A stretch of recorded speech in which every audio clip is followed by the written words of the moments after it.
All right. It seems we're back. We're back live, guys. And welcome back, everybody. Greetings to our party as well, the Left Hand Horrors.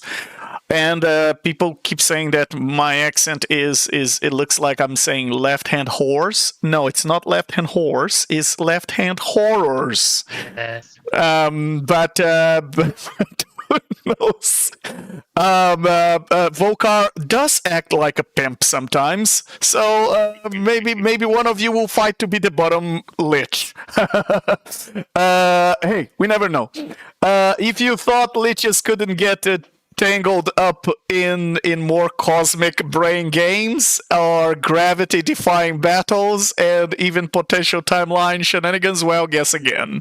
You are about to be delightfully proven wrong because in our last chapter of Payback as a Lich, this party was deep into the iron guts of a colossal warforge where secrets, betrayals, and shocking realization awaited for this party.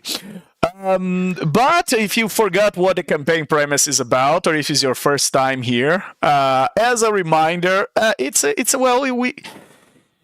it's kind of a undead epic tale where of a race to assemble this rod of 7 parts, and the race just grows increasingly more treacherous as it goes along. All Vecna's enemies are trying to usurp him from his opportunistic ritual to reshape the multiverse to his will, and including, of course, our opportunistic party of liches, undead spellcasters, and the ever deceptive Kaz, which is Kaz, known now as Kaz the Deceiver, who scramble across the multiverse for ultimate power, revenge of Vecna. About pretty much, guys, you should be in the same party. You kind of want the same thing, except Kaz wants to take all the glory to himself.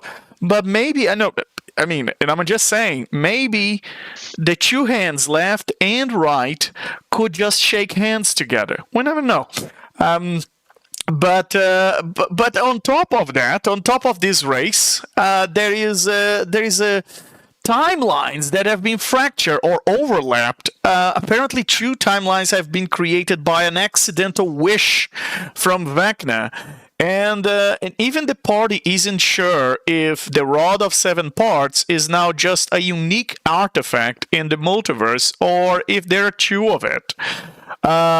Or maybe they are even racing against themselves if there are 2 parties of yourselves.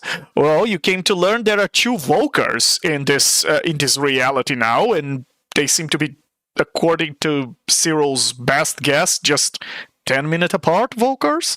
Well, but before we drop into the recap of last session, and oh yes, and for those of you who don't know who Volkar the Freethinker is, he's the coordinator, he's the instigator who has put this party together, the NPC that was once Vecna's left hand, his exarch, and then he became Volkar. From Volkar the Obedient, he became Volkar the Disobedient after having a little spat with his old boss, and he quit.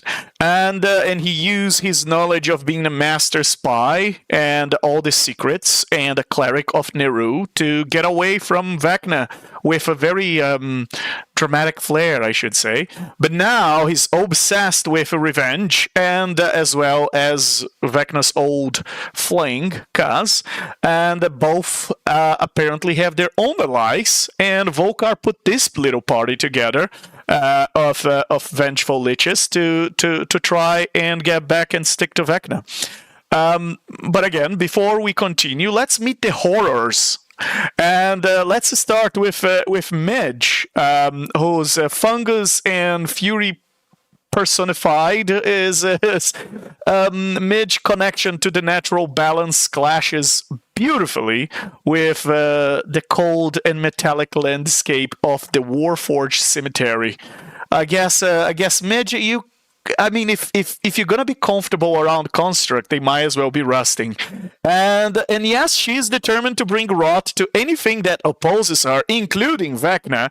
Midge, say hello to our audience. Tell us a little bit about how you're feeling tonight. Hello! I want to try defying gravity. Defying high, defying gravity. Very good, very good. Midge, you've been spending a bit too much time with Creek, I must say, the bard of the party. I know, I sang last week too, remember? Yes, indeed. And then we have Cyril, whose player is back today. Finally, just like his character, he's always on time but always late. He is the mechanical mastermind whose clockwork heart ticks with rage and revenge. Aww. And Cyril's fascination with the construct's intricate mechanisms is only matched by his growing desire to dismantle them. Cyril, as you are now in the middle of the fray, say hello to our audience. Tell us a little bit about how you're feeling tonight. Hello. I'm feeling fantastic. I have a feeling that one of these constructs is coming home to my lair, and I'm going to make the most fantastic clock out of him. Very good. Yes, that's the thing that was missing in your lair. More cogs. Always. Wait. You said clocks with an L, right? I just want to make sure. Cogs. Cogs. C-O-G. C-O-G. Oh boy. Am I using? I thought you said clocks. Yes. Little frightful there. Yeah, the filters in the mic are not really helping me. All right. I might need to take advantage of today's Black Friday to get myself a better one. Okay. So, moving on to Drazov, who's Drazov is kind of the wild card wizard of this party, whose entangled memories reveal truths even Vecna didn't mean to expose. Drazov's curiosity about the construct's secret burns bright, even if it often gets him or his familiars disintegrated. And it seems that he was trying to make friends with the consciousness that manifested in this place, but ultimately, as it's very difficult for liches to trust anyone, eventually things went sideways. But Drazov, before we go into that, say hello to our audience. Tell us a little bit about how you're feeling tonight. Yes, it is I, Galmetrios, the Itchy, as always. And yes, I'm a bit disappointed, if I'm being honest. I had hoped that this brain would be a fellow intellect that I could share arcane secrets with. But alas, as so often happens in the magical arts, there is just too much ego in this giant brain for it to see reason. So now it must be destroyed. It is a sad tale, but one that is all too familiar. Well, that yeah, I would agree with that. I would say it is true. But you didn't really share in your arcane knowledge with it. You share more like your relationship history with it, and it was a bit, yes, well, it was a for bit secrets. dark. I gave it secrets. It did not specify. I was trying to build rapport. Very good. Hey, maybe you never know when a construct's consciousness is going to be fond of soap opera and drama. You never know. You might as well. I mean, it's a good bet. Was a good bet. Well, and moving on, we have Creek. Should we say the Spirit King or the Undying Voice, since he's returning from the undeath to the undeath, and Crix is the party's what is a Lich party without a bard, right? Crick is our traveling musician with an obsession for preserving and rewriting the tales of heroes and villains alike. Also to collect the signatures of a very powerful individuals and famous individuals across the multiverse. But that's kind of more like a hobby. Once a troubadour singing of grand adventures, Crick now spins macabre ballads about betrayal, death, and bittersweet taste of revenge. His voice is echoing with haunting resonance, and his performances have been known to either inspire allies or drive enemies to despair. Known by whom? Crick's hatred for Vecna stems from the Lich's god destructions of some of Crick's closest friends. All of them. And Crick never forgot about this, although his dead friends may think otherwise, particularly one of them who keeps nagging Crick by the fact he's taking too long for this revenge. But anyway, Crick, say hello to our audience. After being crushed by a meteor a couple of sessions ago, how are you feeling tonight? Honestly, as I'm waiting for resurrection, hey guys, Spirit King Creek here. Creek can all he could say is, life could be a dream, if only my perfect plans could come true. The comet went boom, my life is now gone, I'm on the way to come back. Life could be a dream. And like Creek's just like singing, waiting for resurrection. Like you could tell he's bored. Yeah. Well, let's see if we can bypass that boredom soon enough. Let's give you a recap of what happened in the last session. But before that, let me just give you guys a quick look into how we stand in the race to 7, or is now race to 14? Still race to 7? Is there 2 rods? Are there 2 rods? Are there 2 timelines? Yeah, things are getting a bit more complicated now. Where there might be 14 pieces.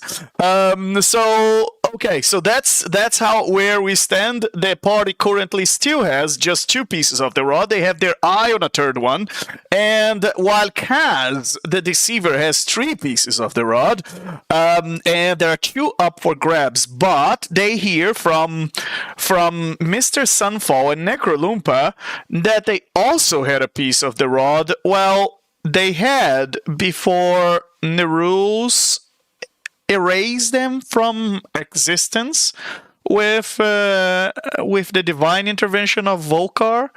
So maybe was it the rod erased as well? So maybe one of these rods doesn't have all the pieces. Ooh, things are really getting messy.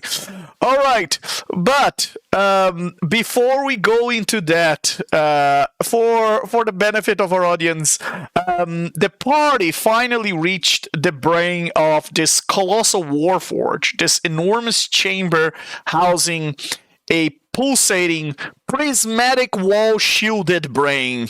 The mind of the construct that calls itself Landro reveals its sentience and desire for clandestine and secret knowledge, I guess. This thirst for this knowledge. There is a sort of fluid or a special type of liquid that drips out of this giant brain and onto the floor, and the party. Into let me give a visual to you guys.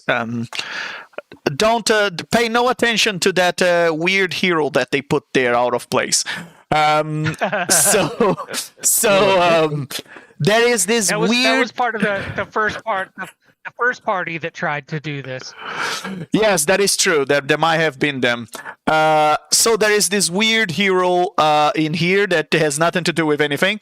But as you can see, there is this chromatic liquid that leaks from the brain, and in this liquid, out of this liquid, a sentient consciousness of this brain, the mind of this brain, I guess we could say, has emerged, and calling itself Landro, and very interested in doing some sort of agreement with the party.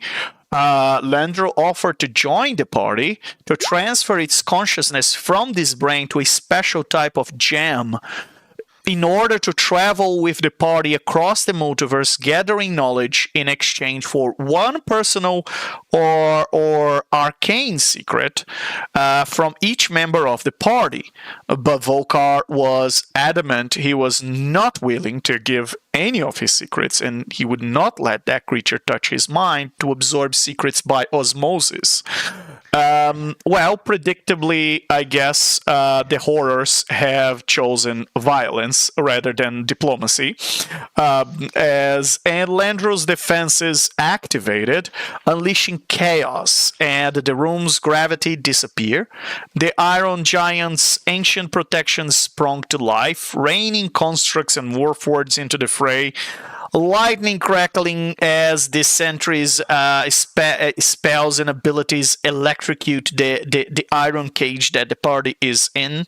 The brain continues to pulse behind its prismatic shield, protecting the rod piece that fuel its functions, according to what Landro told you. And as the party fought on, questions started to loom large. Was this rod piece unique or just a part of the mysterious duplicate timeline? Could the multiverse handle two rods, two timelines, and two parties vying for the same artifact? And why is Vecna suspiciously quiet? That has not been answered yet. Are there two Vecnas now? Oh god.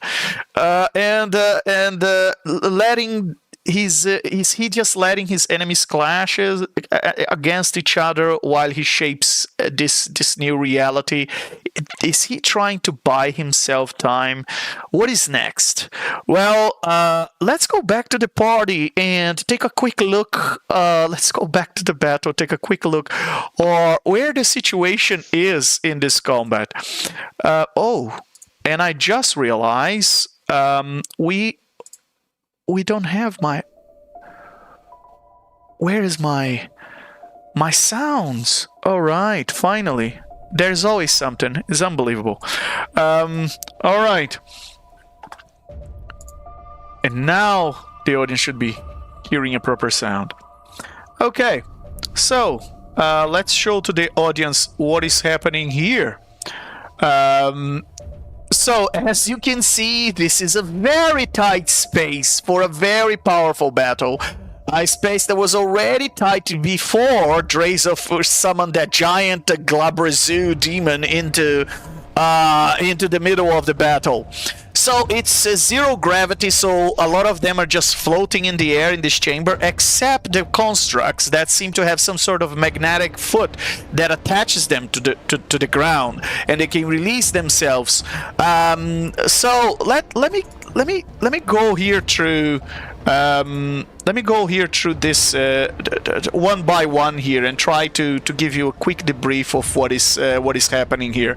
Cyril has haste on. He's 5 feet up in the air. He's holding concentration on haste. We have two runic shield guardians in front of him that seem... I should be pointing. This is Cyril. We have two runic shield guardians in front of him that are under a confusion spell that Midge casted.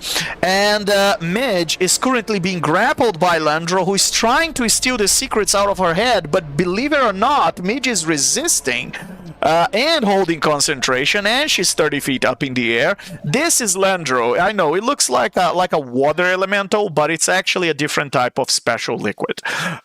This is the Glabrazoo, 30 feet up in the air that Drazov just summoned to make this an even tighter room. This is another construct that is a special one that came from the downstairs floor, and it seems to be confused as well. These other two are sentries. One sentry, there was a fourth sentry here, but the party destroyed it. Volkar is currently 20 feet up in the air, and holding concentration on spirit shroud, and we have or spirit guardians, and we have here another runic shield guardian, another runic shield guardian here. The runic shield guardians are holding some sort of semi-dome of wall of force that only has a slit on the back. That is open. So on the front, it's about I would say more than 207 degrees protection for these runic shield guardians, and their foot is also not protected by the sphere. And finally, here is the massive brain in the room, protected by this light that you see here, which is the prismatic wall. 2 layers of this wall have been taken down, and here's the piece of the rod that's just floating there on top of the brain, and the party yet has to try and take that. So yeah, quite a lot going on here, and there is a little bit more that I should add before we return to the fray of the battle. I should add there is one more individual that might be running late. Should I say running about 10 minutes late to join this battle. Oh. And Creek, please click on your token. Roll initiative. Don't long rest, right? Interesting. Is this the creek with all the stuff stolen? No, it is not. Oh. Ooh. I'm gonna need a new character sheet of that then. Oh no. Creek, I must say, the last thing you talked with this party, with your party, was that you guys were gonna go to different places to try and cover as much ground as possible and to try and find a piece of the rod. And now you enter this construct and you are hearing them fight and summon spells, and you hear their voices. What the hell is going on? This is not what we had agreed. How did they arrive here earlier than you did? And what the hell is happening? Very, very strange. Creek, as you've let me drag you into the next room. As you see some constructs above you, and finally you've joined the battle. And as you arrive there, I must see, Creek, you look around. First of all, you're very confused about what the hell is going on. Second of all, you're not seeing the whole party. It seems that not all of them are here. Or maybe they're fighting other places in this place. But I must say, this is, you're a bit confused about. You thought you were in the same page with them, and it seems you're not. So, Cyril, going back to you, as you are the highest initiative. Let's get back to the action. Yes. Right, and you said that I am hasted, so 2 actions. Excellent. Just trying to think, is it worth holding on to my last level 7, or do we go all out here? I think for now, we're just gonna keep it easy. Just gonna keep it breezy. And I'm gonna cast a firebolt at the construct right in front of me. And that is going to be a dirty 20 to hit. Very good. It's a shame that you forgot that it's holding a wall of force in front of it. I mean, Cyril, where were you in this combat? These guys are holding a wall of force and you're trying to hit them with firebolt. course. Cyril's just gonna like shake his head and be like, I remember the plan now.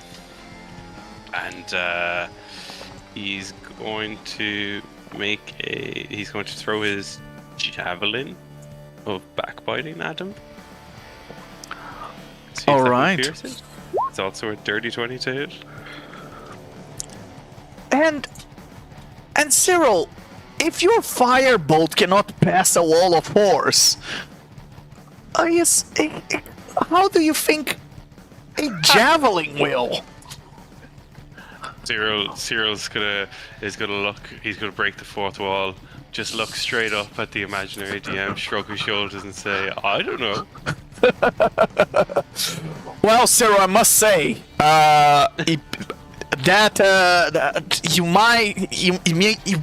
you took so much damage. Your mind might be a bit out of its time zone. Maybe there's something going on here. We forgot to adjust for summertime or something, and you're a bit confused. And now you realize these shield guardians are confused, but they're still holding a almost full dome of wall of force on top of them. There's no way you're gonna break that unless it's with a disintegrate spell. And Cyril's gonna like rub his chin as he listens to the imaginary voices in his head. He's gonna say, "That makes so much sense." And he's gonna look at the constructs with the imaginary dome around them and say, "Now I know what to do." He's gonna have to wait. I'm gonna cast with my spell mastery. I'm just gonna cast Misty Step. I'm gonna just get out of this little corner. Just move over here. See the rest of the room. Oh golly.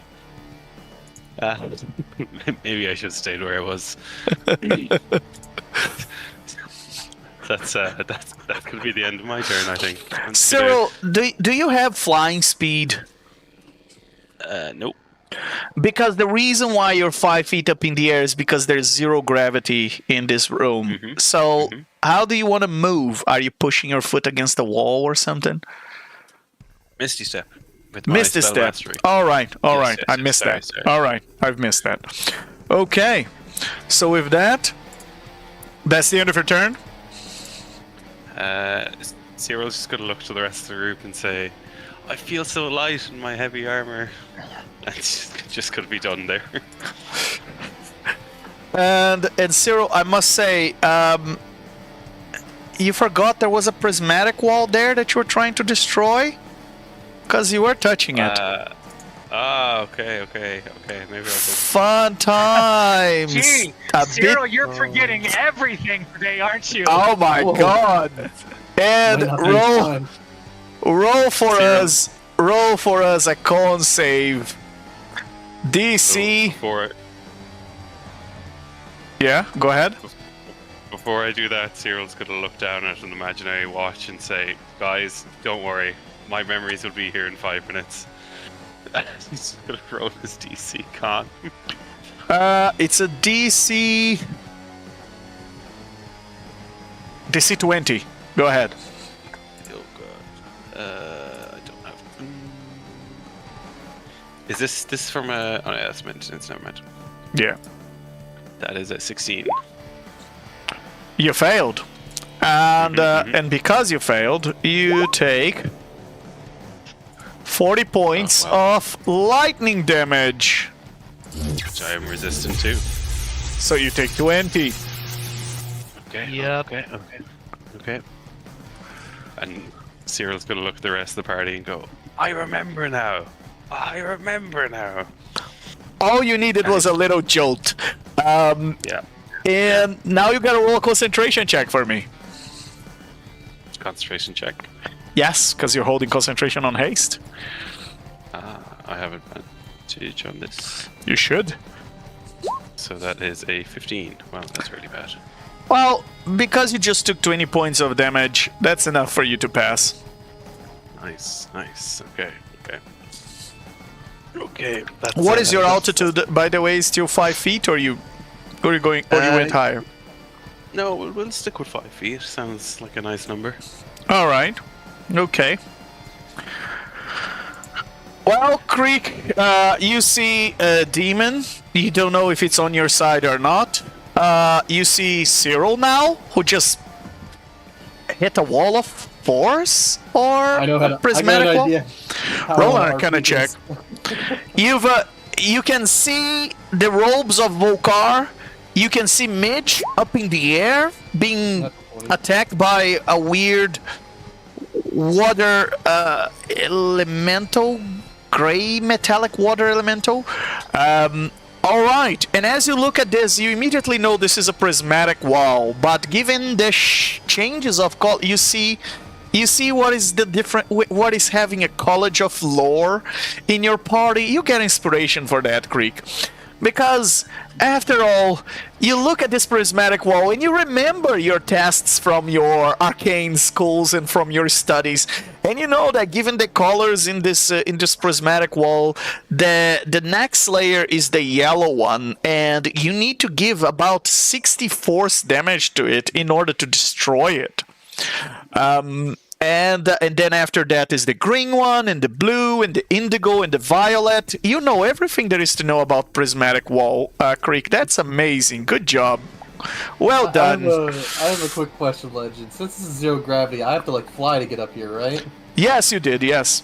I got a way to RP that actually, as you explained it to You me. could just have pushed yourself against the ground, and you would have flown here. It's zero gravity, so you can just give it a little kick, and you would get here.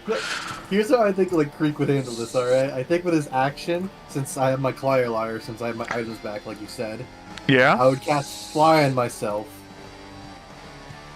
and as I rise up, I would Bardic Inspiration, and all of a sudden, all you guys hear, as I'm gonna inspire Cyril, you just hear, "Because tonight will be the night that I will fall for you over again.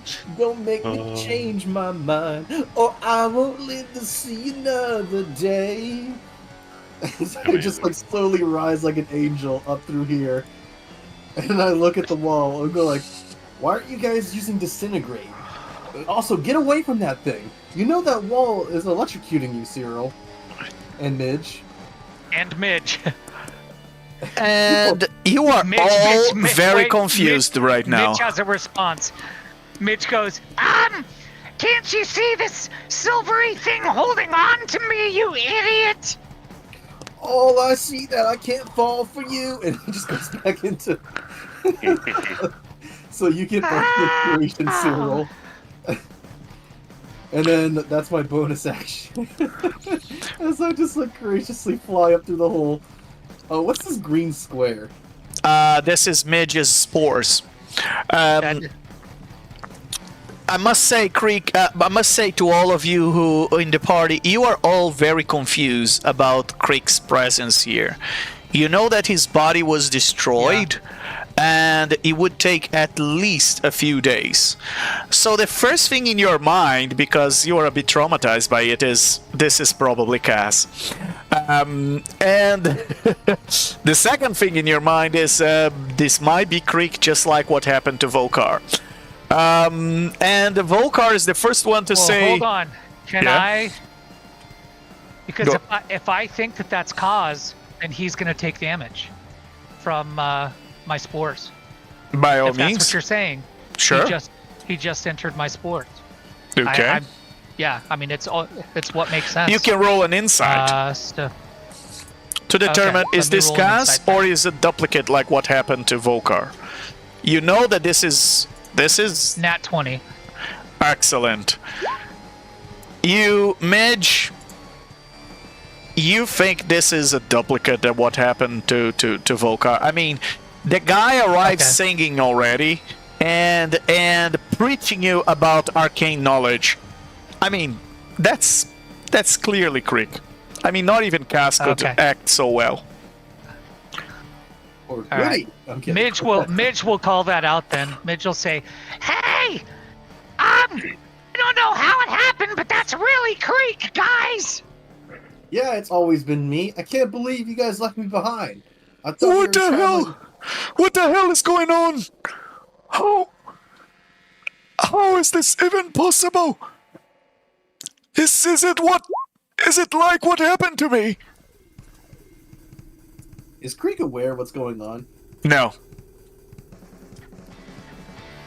do you And mean, what also, happened to you thought that the rest of your party would have gone to other places in the multiverse to cover more areas, so you could get the more pieces of the rod faster.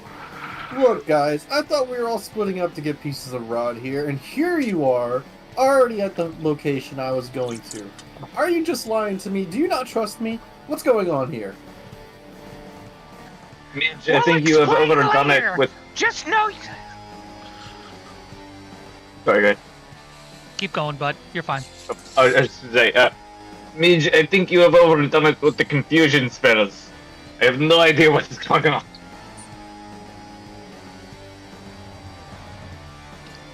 Well, I'm glad that you guys are here. It looks like there's quite the party.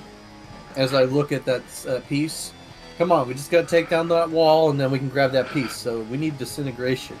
Creek, And I'll... something I must say. Sorry to interrupt, but something's a bit odd here.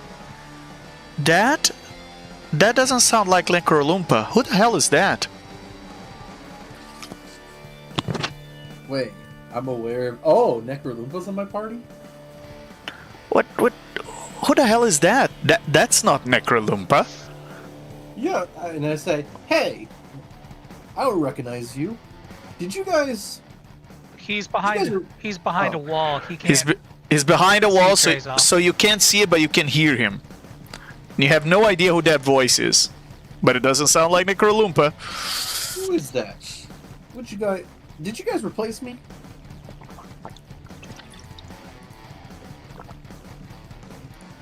What Look, is I going on there? I don't- Why am I hearing creak in my head? Was he not obliterated by a comet? You should not. This is preposterous. Whoever's talking about me, you're terrible at telling stories. You gotta wind up going like, man, I thought Creek disappeared when that random comet that never happened obliterated him. But yet, it's just like trying to instruct whoever that voice is how to tell a story better. And we're like, also, if you're gonna tell a story, it better be truthful. Hey, Creek! We don't have time to explain! Help us get this piece of the rod and we'll talk to you about it later. Alright. And then I instruct people regarding over what to do to delete the next wall with force damage.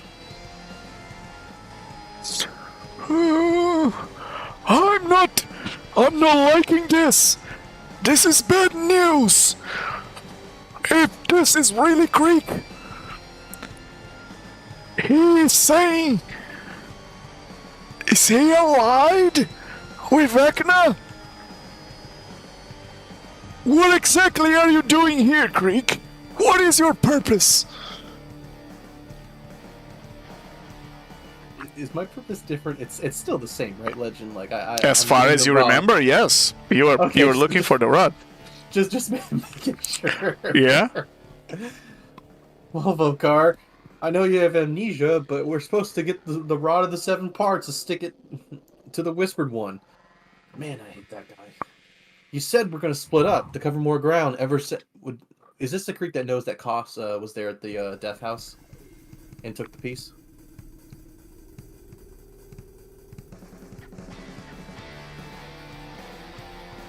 Legend. good question. Yeah, I'm thinking.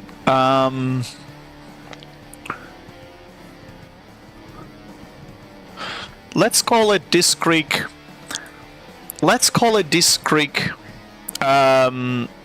Knows that Cass was in the Death House, and was successful in retrieving that piece of the rod, which he now holds. Look, Vokar, I know you... Oh, I'll rephrase that. Look, Vokar, I know you get amnesia sometimes with that old memory, but ever since Koss got those pieces, we have a Lich in time saves 9, so you told us that we'll split up to get the remaining pieces before Koss gets any more. Which... At first I was hesitant, but it is right. We do need to travel and make ground. I never said such thing!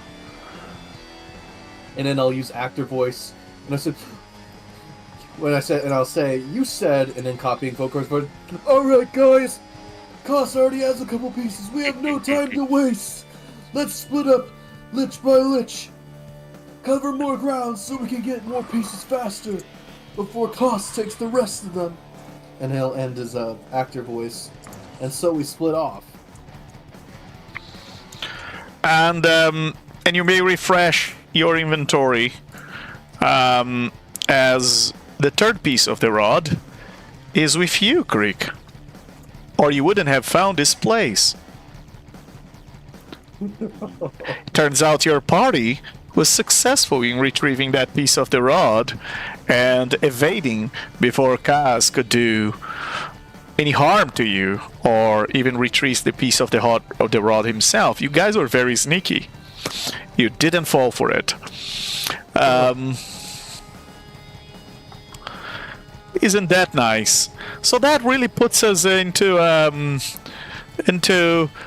another little conundrum. Let's go back here. Let's go back here to the race of the race to 7. Yeah.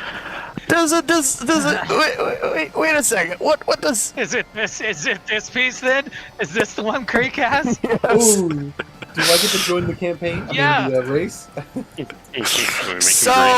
So is this now? Oh wait, then the party has the Creek has this one from Barovia. Oh, this is really getting strange, guys. All right, so Oh, goodness. Doesn't that make it What the easier hell are you for doing Kaz to us? track us? Well, fun times. All right, so now that you know that there are. So then we can go back after the one in the Astral Sea then. Well, oh yes, We can go get all the. But wait, Creek just confirmed, as he just said to Volkar, that Kaz has a couple of pieces, which means Kaz would still have. He would still have the other two apparently. Astral and the Primus. Okay. Yes, exactly. All right. So at least he confirmed that to you guys, so you know that the other race of the rod is still the same. But wait, does that mean Volkar had this one as well? And this one was the piece that was with Necrolumpa. So that would solve this little puzzle for you guys. This one was with Necrolumpa. Yeah. And this Which is one now we believe to be gone. yes. And this one is the one that is with Volkar. So You should make this green. Necrolumpa's not on our team. it's in your team, Creek. Maybe it's not on these guys' team. Because turns out that your team and these guys' teams might not be exactly the same team. Oh. This is gonna turn into the infinite rod of 7 pieces. Yeah. Can you put that in the notes tab for us after the campaign? Well, it's recorded. That's the good thing about being streamed. All right. So, going back to Creek trying to figure out what the hell is going on. Creek, what would you like to do in your turn? I already used my action to fly like an angel. Bonus bardic inspiration. Cyril, so now you get a D12. Thank you. I believe that is everything I can do, so that'll end Creek's turn for now. All right, and it's now the turn of the construct that is under the demon. Yes, there is a little guy here, and he's under the confusion spell. Midge, you can roll the D10. Roll the D10 for him. Oh, okay. You were able to do it really cool last time. Oh, okay. I can do that. but here Like you go. this. All right, confusion 2. okay. Oh, you rolled Yeah. the same number. Unbelievable. Yeah. Well, I got a 2 anyway. And there me you go. too. I got Yeah. a 2 anyway. So the creature doesn't move or take actions this turn. All right, so it's going to remain there under the demon. It's completely useless. All right, what did you order Glabrazu it to makes do? sense. It makes sense. Go ahead. Go It ahead, makes Mitch. sense that it can't do anything if it's literally underneath. If it's literally underneath Glabrazu, like how can it do anything? Yeah. It's not touching the prismatic wall. What did you order Glabrazu to do, Drazov? Can you remind us? If I recall correctly, I don't remember the exact wording or anything, but I'm pretty sure it was something along the lines of just start killing all of those little constructs. Do your worst kind of thing. So, go nuts. So I can't actually see on my map here what the Glabrazu sees. So So let's change that. I can't. But if you would have picked targets at random, like among the hostiles, and I guess possibly also Creek, I was gonna say, since he just showed up go and for the one that you're on. You're cutting off, Mitch. I don't know if your sound filter is on. All right. How about now? Can you see with Glabrazu? yes, I can. Well, All right. Midge, you're still cutting off. Go ahead, Drazov. And by the way, guys, Drazov is still with the ability of being an ooze-like blob creature if he wants to, as he floating 30 feet up in the air. Right. All right. So the Glabrazu is, I think what the little bits of what Midge was saying that I actually heard were something along the lines of makes the most sense to just go for the one that it's standing on top of. Let's just go all out on that. All right. Gonna make pincer attack. This Glabrazu has reach. Its reach is where? Because it's 30 feet up in the air, and there's a 25 foot distance between him and the target. Wait, when did the gravity go out? Was that before or after Glabrazu was summoned? Oh, way before. Before the combat even started. Okay, so why would he be why would he be 30 feet in the air? Because you summoned him 30 feet up in the air, because there was no space to summon him anywhere else. Oh, gotcha. Okay. All right. You are 30 feet up in the air, so you summon him 30 feet up in the air. Gotcha. Okay. Then he definitely doesn't have 30 feet worth of reach. But he does have the ability to cast fly. So so I guess ignore that pincer attack or save it for a moment now. All right. First he's going to cast fly, which come on, why is that doing that? Okay. That's not what it is. Yeah, whatever. Well, he's casting fly. He's going to fly down at the one that's directly below him, and then make that pincer attack. Okay. And that was a crit. So for 20 points of bludgeoning damage, which destroy that creature. Oh wow! So he's just like done. Yes. And I assume that now that was within range, like within reach of that one there. That these this guy here and guy here are also in range. Yes. How much he has for multi-attack? Makes 2 piercing, Multi-attack and either- 2 fist attacks. And or can make 2 piercer and use spellcasting. He uses spellcasting, so he can make another piercing. Yep. All right. And he's gonna make that additional pincer attack against this one here. All right. Does a 17 hit? A 17 does not hit. Yeah. All right. Well, I think that's about all he can do. So yeah, gonna call that his turn. All right. And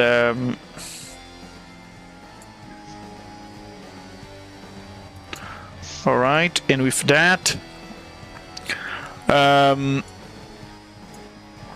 Midge, what would you like to do?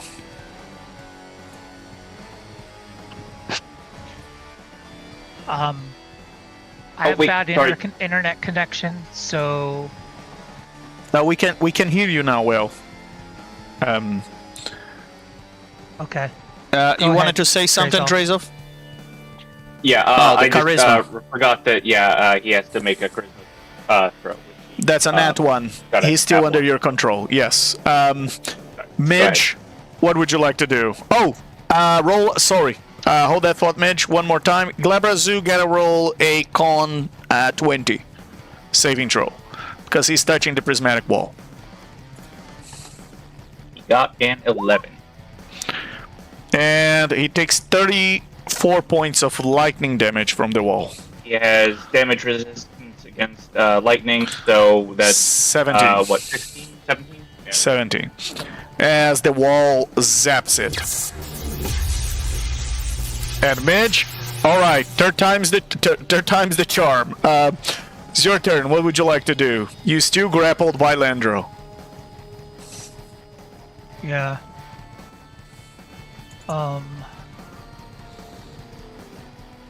To break out of the grapple, I need a strength save. Is that correct? Yes, it's Strength check? yes. You can spend half of your speed and pass a. It's a DC 14 strength check.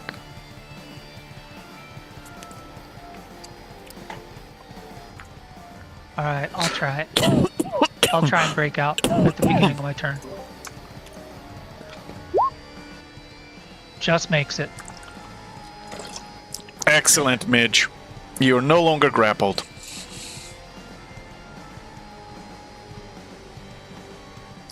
What would you like to do?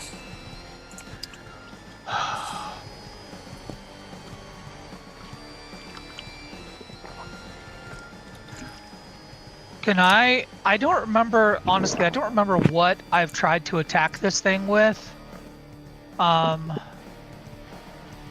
You had Shillelagh ready last session, and I believe you've the thing just grappled you and pulled you up, and was putting you against the wall. Yeah. Which reminds me, roll that con save DC 20 to avoid 45 points of lightning Con damage save? Oh, this is... Got it. as the wall zaps you. 15. All right, so you take 23 points of lightning damage, accounting for your resistance. So 12. Yeah. Oh, 23 23 total? accounting for your resistance, yes. Okay. And roll a concentration Okay, check for us.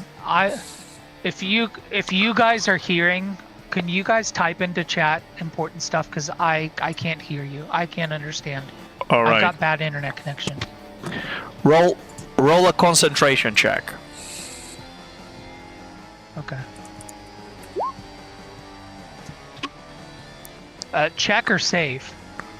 Oh, yeah, never mind. Same thing. Yeah. 12? That Just enough, right? was a 23 rounded up So that's a 12. That's exactly what It's you needed. 24. Yeah. Exactly Yeah, what you needed. Just enough. Yeah. All right. So, what else would you like to do, Midge? All right. Midge is going to try to cast. I'm not going to touch that thing. That's touch. No. That's touch. Blight at 4th level on the thing that's been grappling her.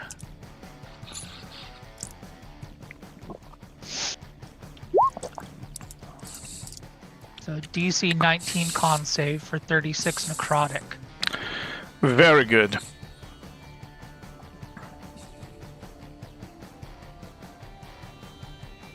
It passed. And it takes 18 points of necrotic damage. I'm going to use my inspiration to have it reroll that, please. Alright, and it now fails by 1. And Fantastic. and it takes 36 points of necrotic damage. Okay. So now I have movement, half of my movement, so 20. Yeah. Mobile feet. Mobile feet means I won't take.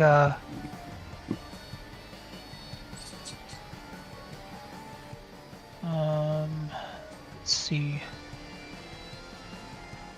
Kind of out of the way of all these other things. Midge is going to. How high up? Can I fly over the brain and be above Cyril up here? Is there room for that to happen? Yes, there is. I'm 30. Yes, if you go 30 feet up, you won't be touching the wall. Okay, then that's what I'm gonna do. Okay, so you have mobile, right? I do, yeah. Okay. Uh-huh. So you don't take opportunity attacks. All right. Yeah. And you fly 30 feet up in the air, So- all the way to the other side. Yep. Okay. But not touching. Yeah, away from. She's learned her lesson, being touching the wall and touching the brain. So she'll be up above Cyril, where he's not in contact with anything, and that'll complete my turn. Okay. And what is your final altitude? You said. Well, how? Sorry. I guess I'll just be right above him. So 10 feet. I'll stay 10 feet. So I'll just be right above Cyril. He's at 5 feet. I'll be 10 feet. I'll just Okay. Oh, good. Is that okay? Does that work? Yeah, that works. And All right. Just imagine as Mage is above Cyril, just like bugs start Just falling floating out of her above you. hair. And I'm just like constantly Absolutely. rubbing my shoulders, You trying know- to get them off me. You know it stinks. You need a con save, dude. You know she stinks. You know she stinks. What's my save, Mage? No, I'm not making. You can do it just for fun. offered you a chance to get these beats of the road and even gathering knowledge and sharing secrets and power. And from that side on with you, all you had to do was to trust me rationally. Logically. You're gonna be able to do that. Evidence proves that I am a reasonable creature that would not do something that was so illogical. But your reaction is so ordinary. Why would you do something that goes against your own self-preservation? It's like you choose the less beneficial option. I can't compute this sort of illogical behavior. Insight Can that. someone shut this thing up? yeah, you can incite that because you had no idea that creature talked, Creek. And it seems to be quite reasonable. Yeah, Creek, this creature seems to be quite reasonable. It seems to be a nice guy. Yeah, or a nice... whatever that is.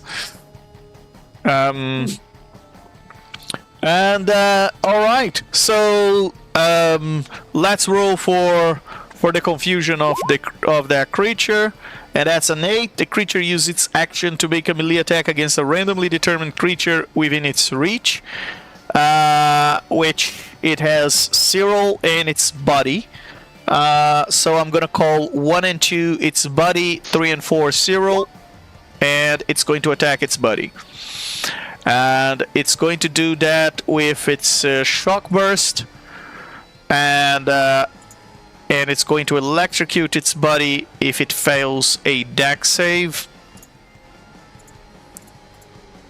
for 27 points, and the buddy failed, and the creature just zaps with electricity.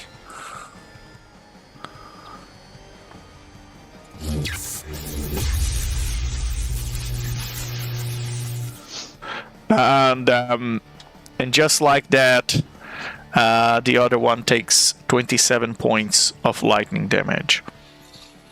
And that's it. And this creature can do another save. Midge, remind me your DC for the save. Midge is AFK. 19. Oh, 19. All right. I'm back. All right, so that's a wisdom 19. Let's see if the creature passes.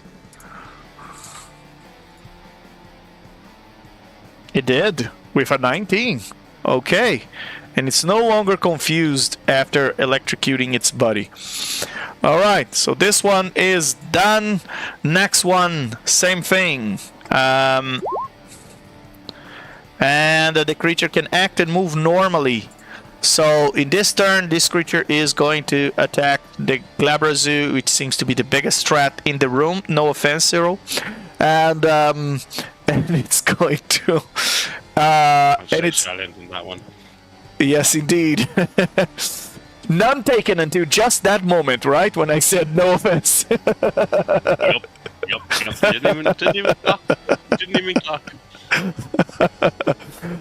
It's going to release a concussion projectile on the Glabrazoo. So, Drazov, please roll a DC 17 con saving throw for the Glabrazoo.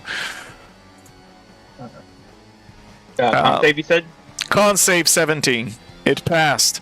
So it takes 9 points of thunder damage as yet again another of these concussion missiles explodes in the room. And it can do that again. So here comes another one. Roll another dex save for me, for Glabrazoo. Wait. Glabrazoo. That, Con 17. Con 17 save, yes. Oh, and he failed that one. And it takes 26 points of thunder damage, and it's stunned to the end of the Shield's Guardian's next turn. And the Shield Guardian can now do its saving throw for wisdom to see if it's still confused next turn, and it's still very confused next turn.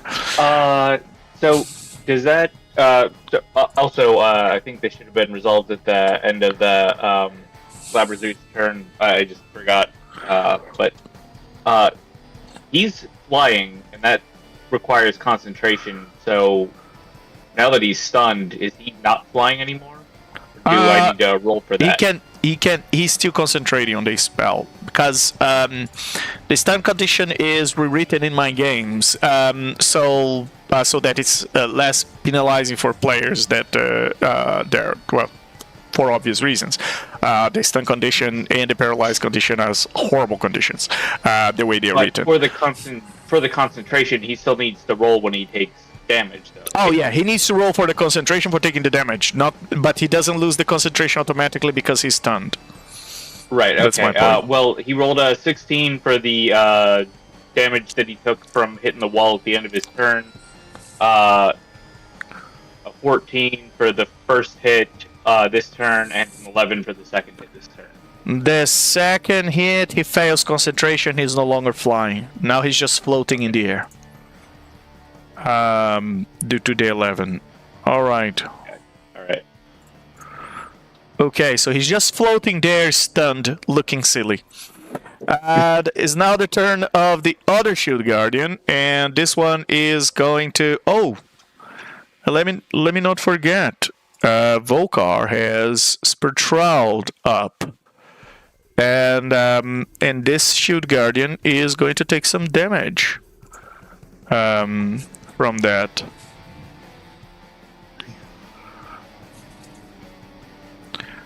And he cast it at 8th level, which will give 3d8.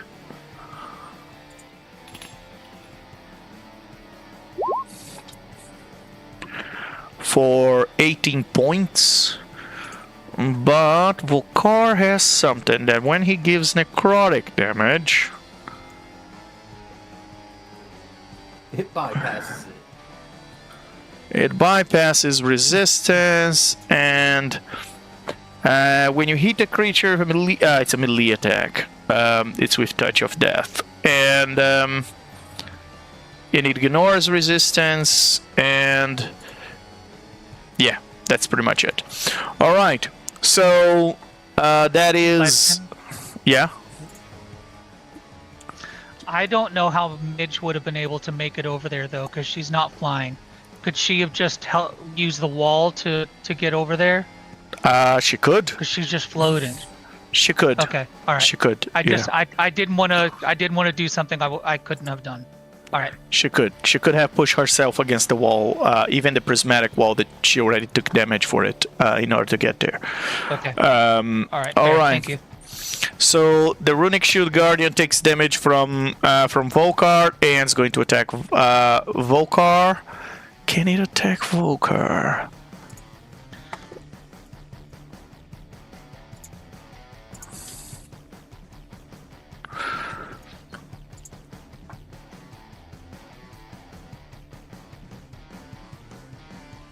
Yeah. Alright, so here comes 2 concussion projectiles on Volkar. And Volkar gotta do 2 DC 17's dex saving throw.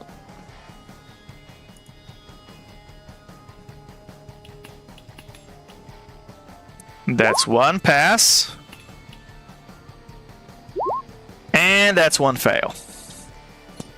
And Volkar, it takes 22 plus 11 plus 17, 28 points of thunder damage, as those 2 concussion missiles explode on him, and he is stunned, and he has to roll concentration checks.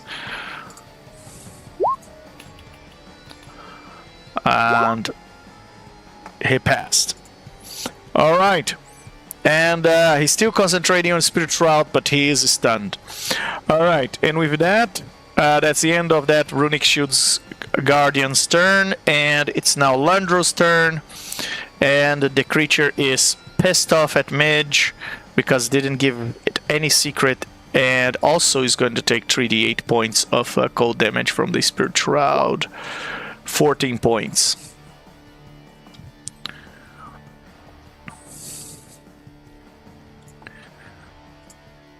I will get your secret, one way or another. There's no running away from me. It's not the same without the voice mod, but I understand what you're saying. I will get your secret, one way or another. There's no running away from me. That's what it should have come out with. If the voice mod, for whatever reason, didn't turn on when I wanted.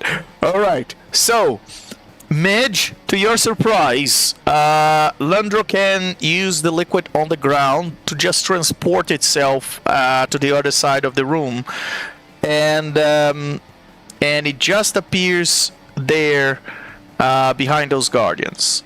Does the Hedra Zoo get a attack of opportunity? No, because that's like a Misty Step.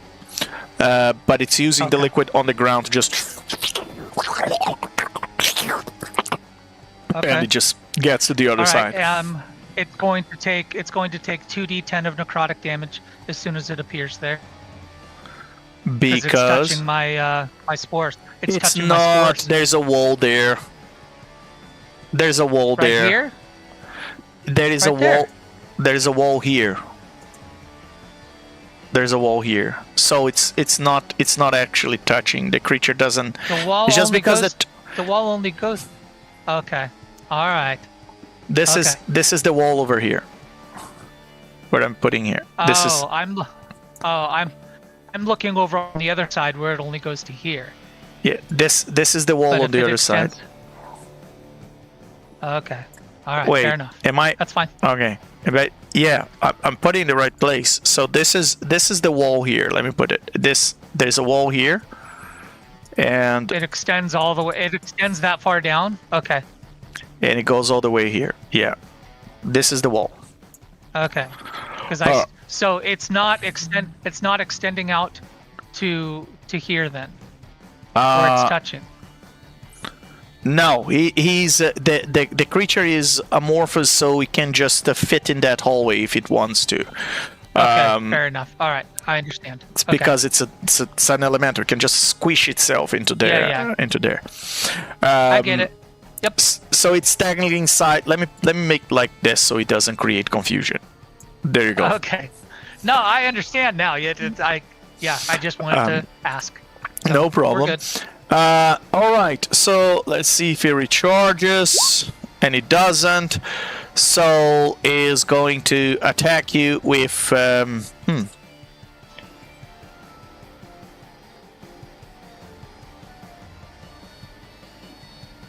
Okay.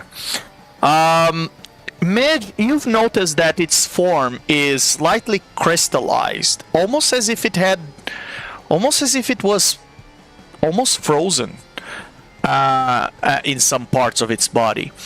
And the creature is going to slam you twice. So here comes the first time From this, from does this it have distance. that much Yes, of a yes, range? yes, Oh, it does. Wow. Okay. Okay. So here comes the first slam, and that is a dirty 20 to hit you. Yeah, that'll hit. And for 13 points of bludgeoning damage, but this is not magical bludgeoning damage because it's actually just physical damage. But the bad news is that you gotta do a DC. This is a DC 14 wisdom saving throw, or this creature is attempting to steal something from your mind. Okay. Is this considered a magical effect? It's osmosis. It's a biological effect. Okay. That is a 14.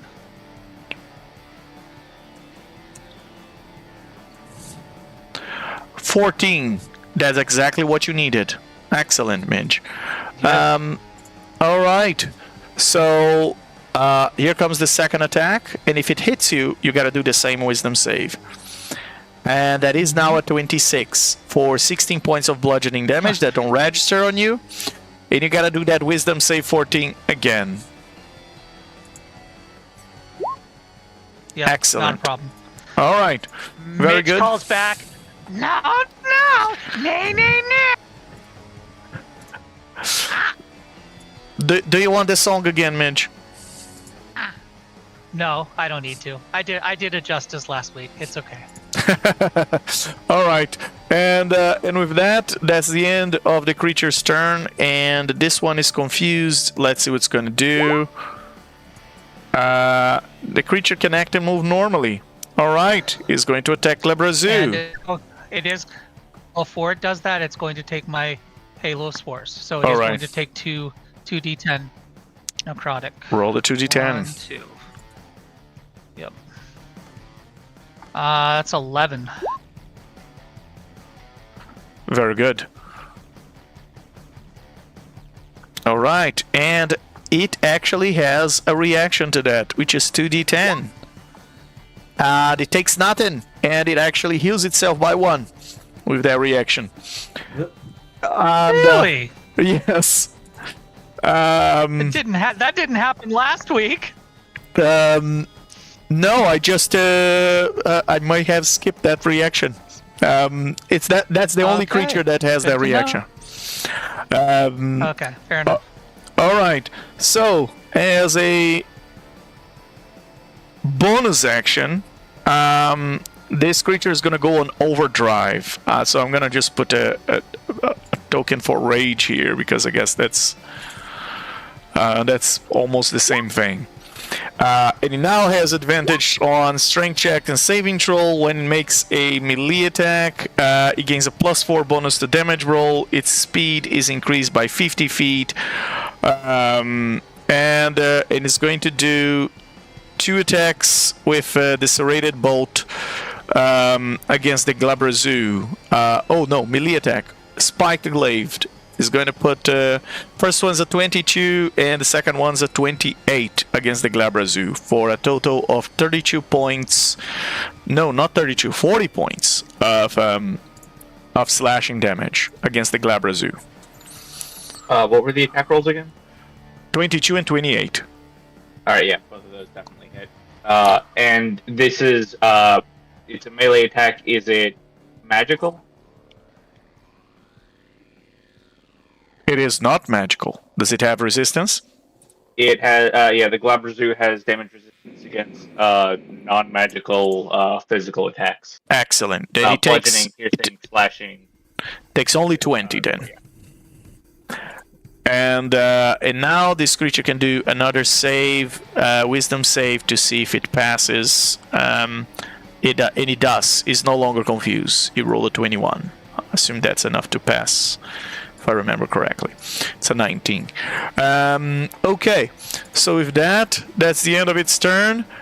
And Drazov, what would you like to do? Drazov can't exactly see a whole lot from here, except for the couple of constructs directly in front of him. So he's gonna start off with a little bit of empiric touching on the one that is directly in front of him. It is still holding a wall of force in front of it. Oh, right. That wall of force, you said there's a gap in the back of it? In the back of it. Yeah, alright. So then he's going to start with... Okay, he's going to take Misty Step to... Wait, can he fit in that space? He can't, really, can he? I mean, you are in ooze form, so... Yeah, you could potentially fit in that space. Oh, right, yeah, because he can squeeze. Yeah. Yeah, so he's gonna Misty Step his oozy self right there in that space. Okay. Lorp on through and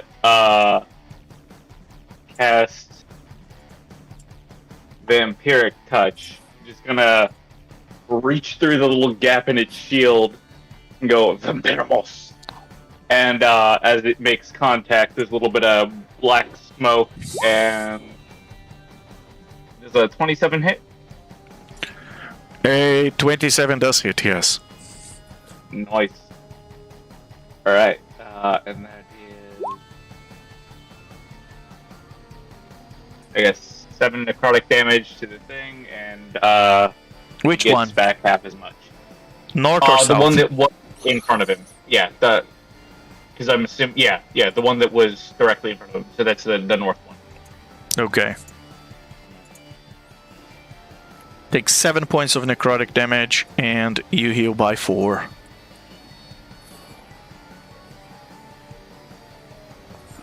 And that's bonus action and an action, so I think that's it for turn.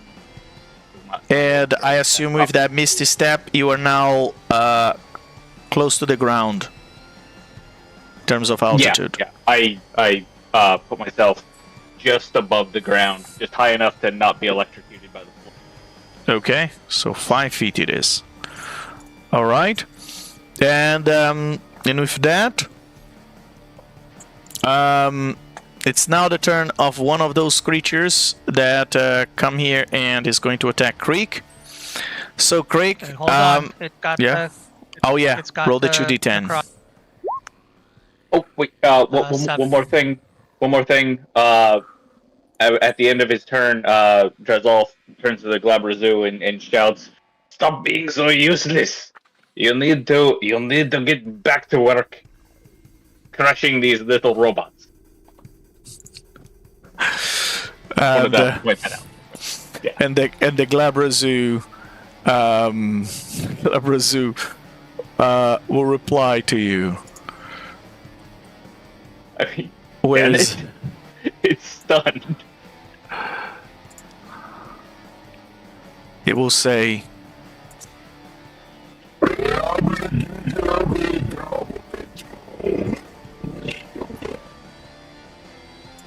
which means gibberish to you tired because of your he's stunned excuses. and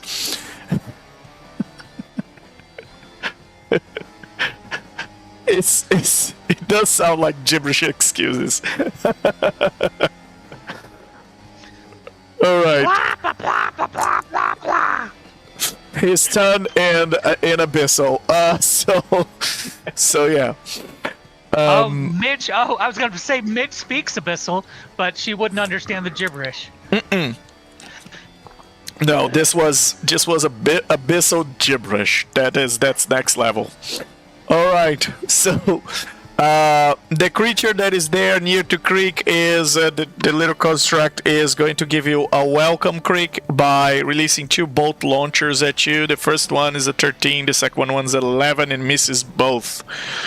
As Creek dodges those as he angelically rises. Oh, it can do 3 actually. The third one's a 27. Oh, the third one hits. I silvery barbs that. All right. And that's now a 10.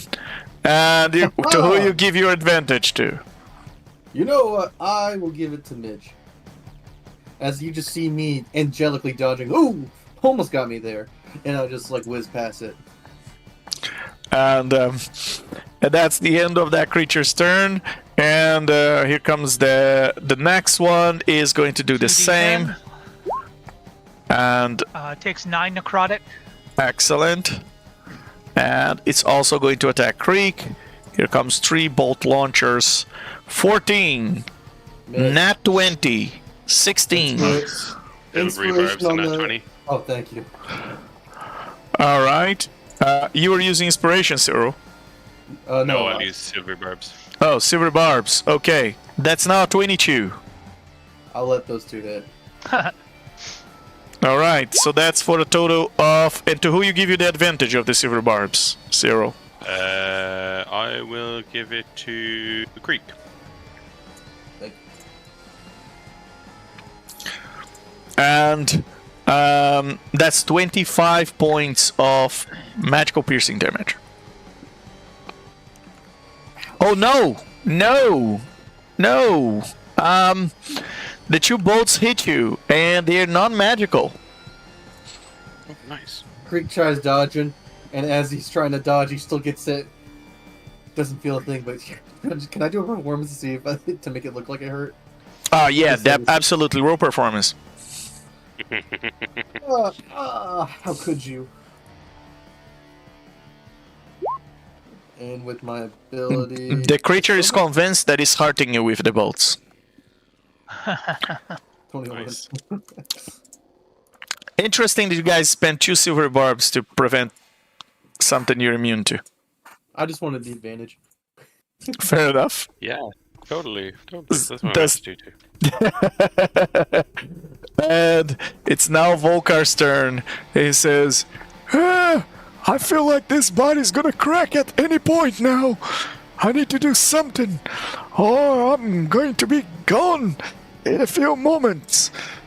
Oh, I think, what can I do here? And,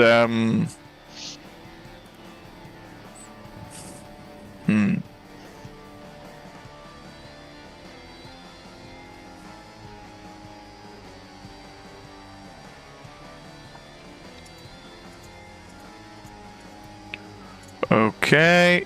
he is going to use... Come on, Volkar, you gotta do something here. Let's use a bonus action for him to drink one of his potions.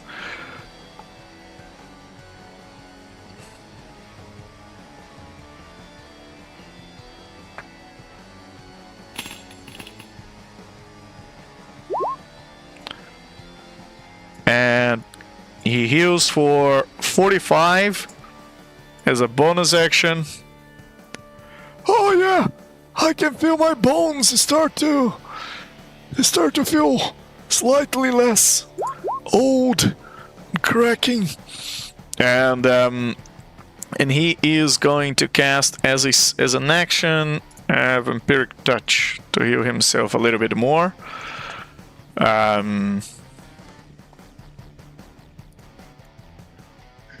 Let's cast this at 5th level. This is a 19 that will hit for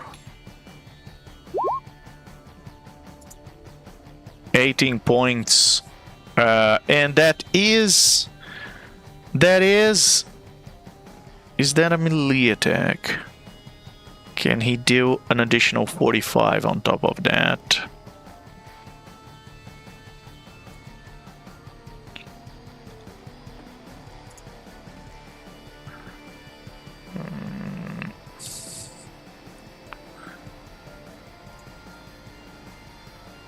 No, it's a spell attack.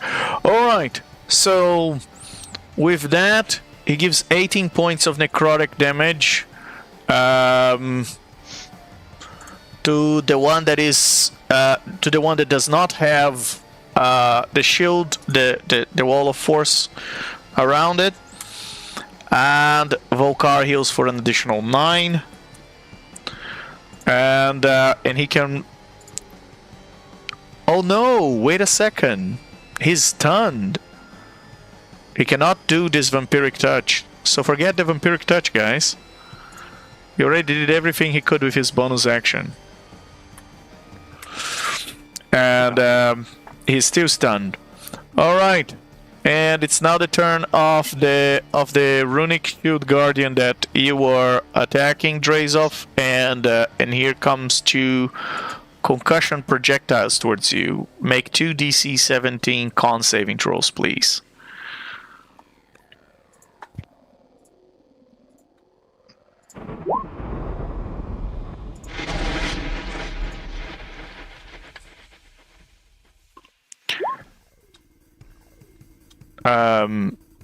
Drazov, that's you. 2 con saving throw 17.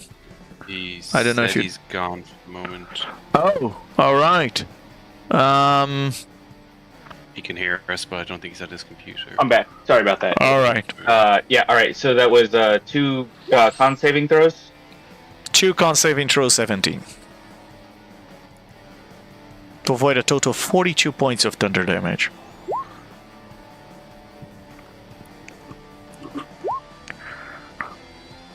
That's 22 points. And that's a total of 42 points of thunder damage. And Drazov, you are stunned. And also, I need to make concentration saves. Yes. Yeah. DC 21.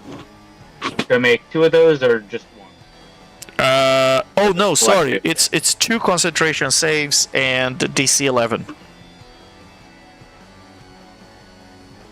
Oh, okay. That's 1 that's 2 passes. Barely. Gotta love that advantage. Yes. All right. And how much damage was that altogether? Altogether 42 points of thunder damage. And you were stunned, and you're very low in health, Drazov. You guys gotta start doing something about those wall of forces, or this is gonna be a tough fight. All right, and with that, that's the end of that creature's turn and the end of the first round. And before before we go any further, let's take a little break because it's time for our audience to play. Who is that? Demon Lord! And today is a tough one, guys. Good luck. Let's take a 10-minute break and we'll be right back, everybody. Perfect. Hey, I'm gonna go into the lobby if you guys want to chat Yeah, strategy perfect. for a second, Perfect. because we need to figure this out. Where is the lobby?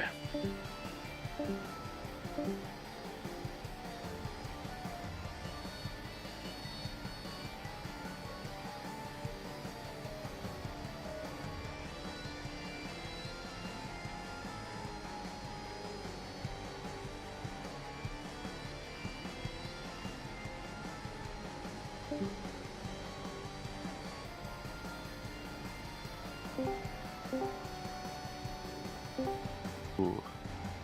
It might. It illuminates. Oh. All right. Okay. So we are all back. We were strategizing. Strategizing. Very good. Very good. Have you guys, however, discovered who is this demon lord? Cthulhu. I believe it is Fraz or Blue. Very good. You get inspiration out of that. It is Fraser Blue. Tell us a little bit of who this demon lord is. Demon lord of what? Yep.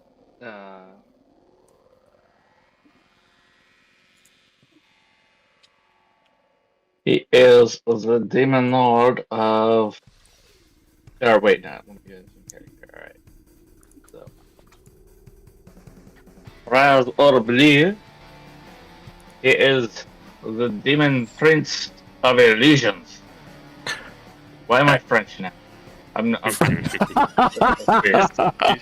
my accent. It sounds French. Fraser bleu. Fraser bleu. He's got a French sounding name. He sounds like some kind of fancy French food, and all of a sudden, Gazolf has got a French accent.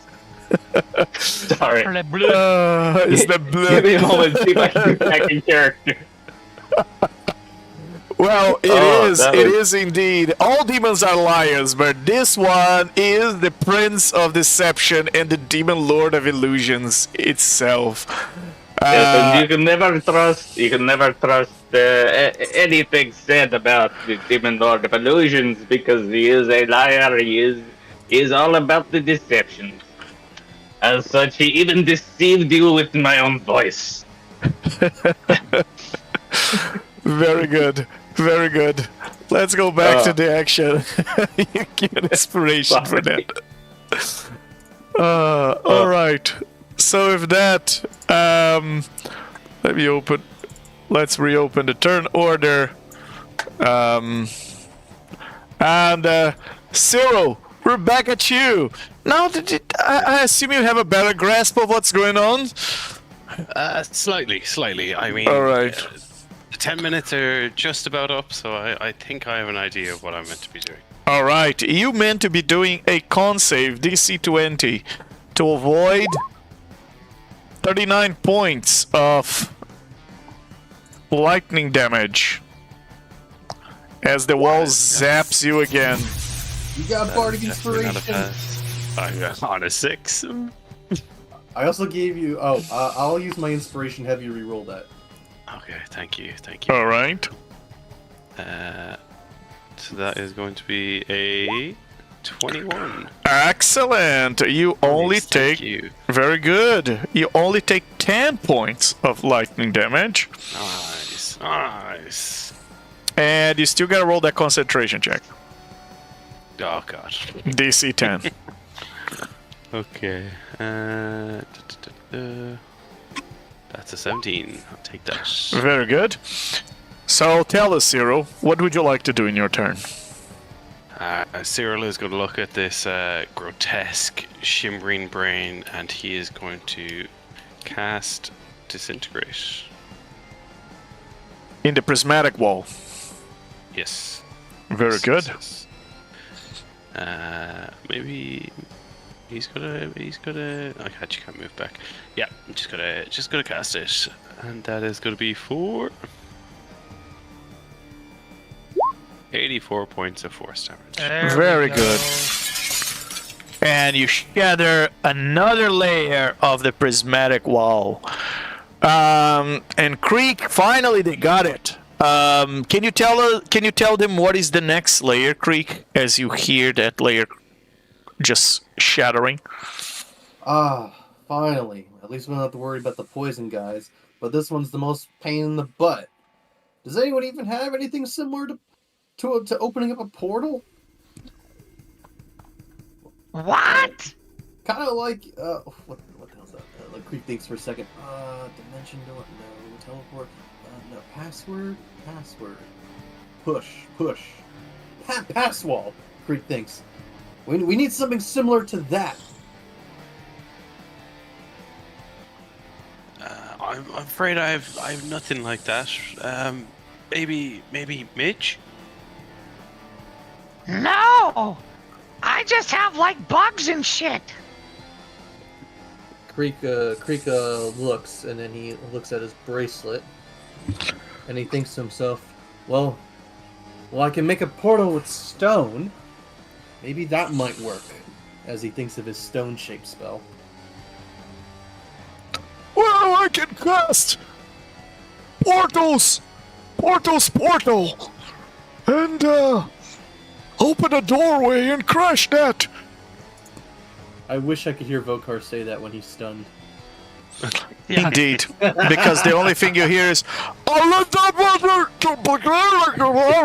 no, he's telepathic. He can tell you that. Oh, okay. Vokar's telepathic Wow. in his stunned phase. Poor Volker. And then, as my bonus action, I'm going to drink my potion of supreme healing. Probably a good choice. Yeah, I think so. Thank you. And that is for 45 health. Since healing is not really the forte of a party of liches.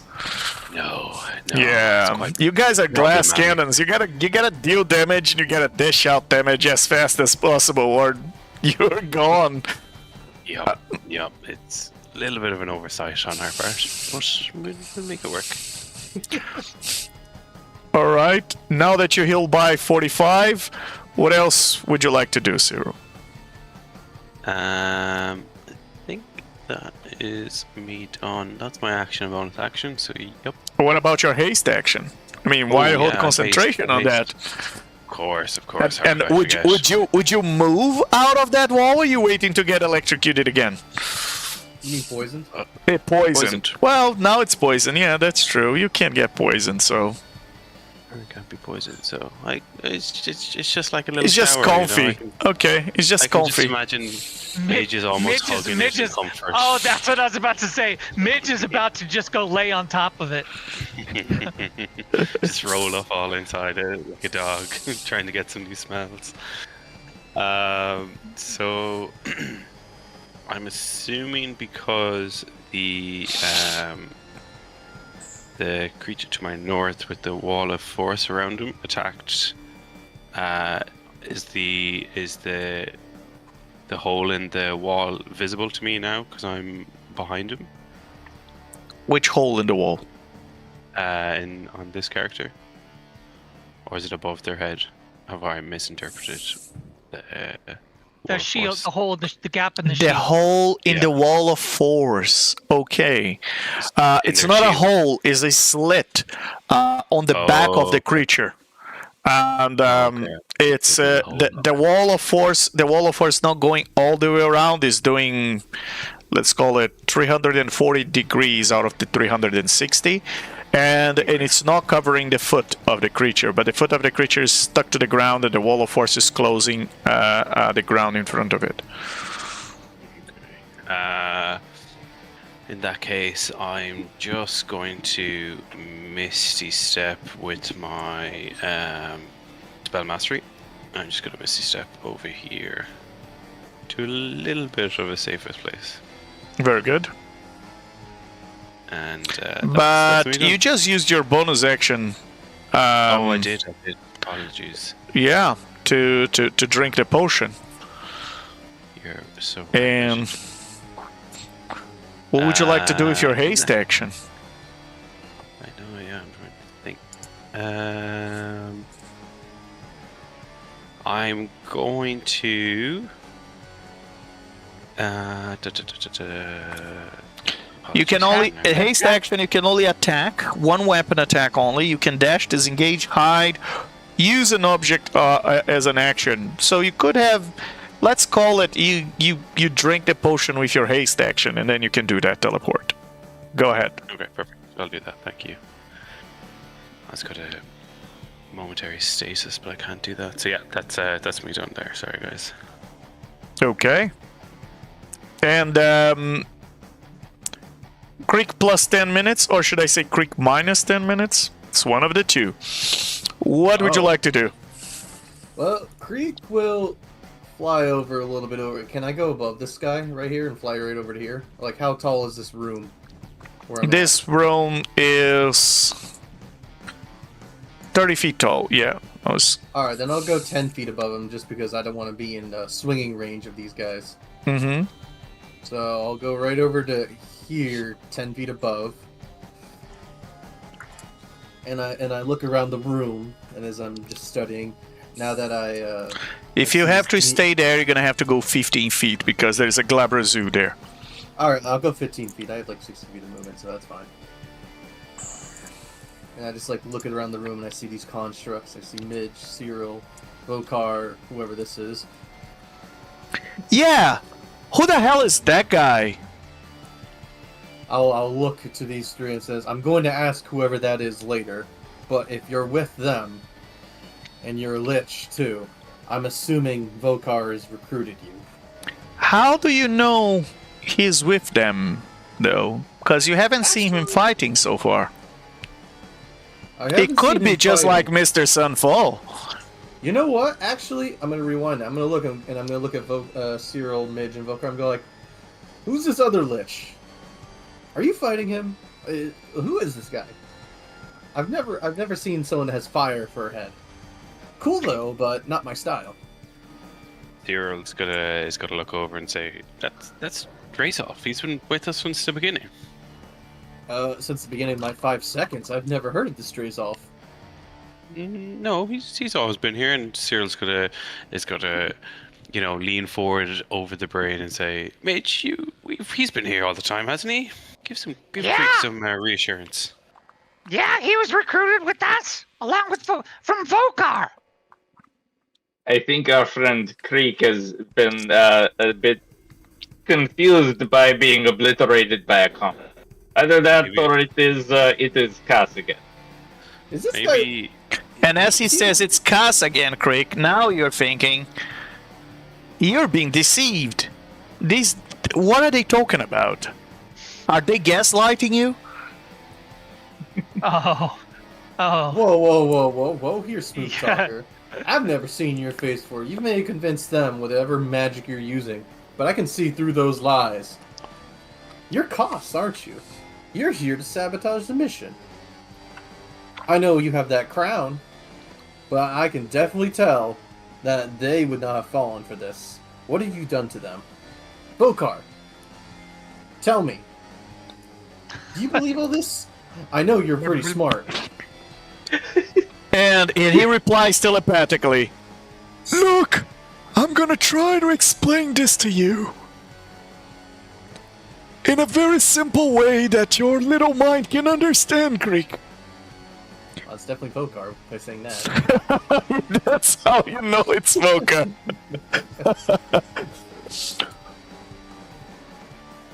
Better a lich in your circle than a dagger in your back. Did you get that? I may not understand the philosophy, but if he seems to be friendly with you guys and you guiding us, I will follow and trust what you're saying, Vokar, but I don't think he means well. Like I said, we've had the others in Necrolumpa, you know, and as I label all the people in our group. It's just, normally you'd tell me this before you bring someone else. You know Koss could be anyone.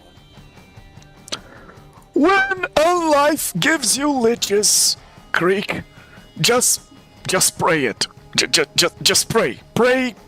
Pray that death comes quick. So that's all I can tell you. I'm trying to explain to you, there's something else going on here, and just, play along. We're gonna try and figure it out after we have dealt with all the constructs in the freaking world. Yeah, they aren't friendly, and I'm gonna turn around looking at this thing. I don't think I've introduced myself a little late to the party. I'm Creek, with my alias is the Spirit King here. I play many tales. Now, you said something that piqued my interest, that you want to make a formal exchange to help us, and you said something about that rod, correct? But I'm not sure. As much as you make sense, why is everyone attacking you? Surely you know people of our nature, trust is a hard thing to come across. As I'm speaking to whoever this is. I am not attacking. I am defending. You are the offenders. You are the aggressors. I've offered nothing but a very rational deal. But from all I can tell, the death that comes with you controls your impulses. Well, you're not wrong. We do like to hit things first and ask things later, but I'll be a bit more reasonable with you. What is it that you want? I want an arcane secret. A piece of knowledge is not shared. In exchange for that piece of knowledge, I will allow you to transfer me to a gem that is in this construct body. And you must then travel with me across the multiverse so that I can gather knowledge by touching someone else's mind to osmosis, absorbing their secrets. Fair, understandable. Now, I get your purpose, and I like that's what you figured out to do. Know this, with people of our nature, that trust is a thing that isn't given lightly. You know, anyone, when we guard secrets, they can make us vulnerable. How can I know that you won't spread this to anyone else? Is there something included in that deal where you may travel with us, but you may only work with us? How can I ensure your exclusivity to only us? And can I roll a persuasion? Sure.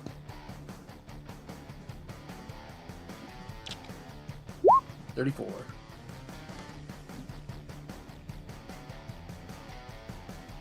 Ensure my exclusivity to you. You will be carrying the gem that carries my consciousness. I will be leaving this form in order to be carried around by you in this gem, as a sentient gem. Why would you think that I wouldn't? If you carry the gem, I'm exclusive. And your question doesn't make, it's a non sequitur. Let me clarify. That makes sense when I carry the gem, but who's to say someone else could steal that gem? That means you would help anyone that holds you, wouldn't it?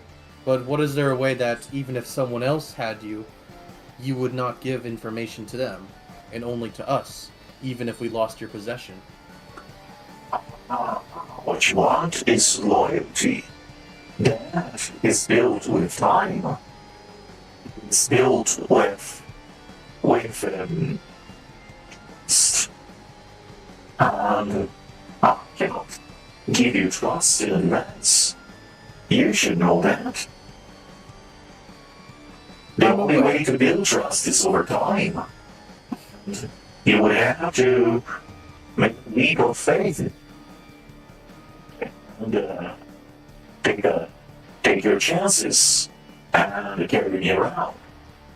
As long as you carry my gem, I will be in your captivity.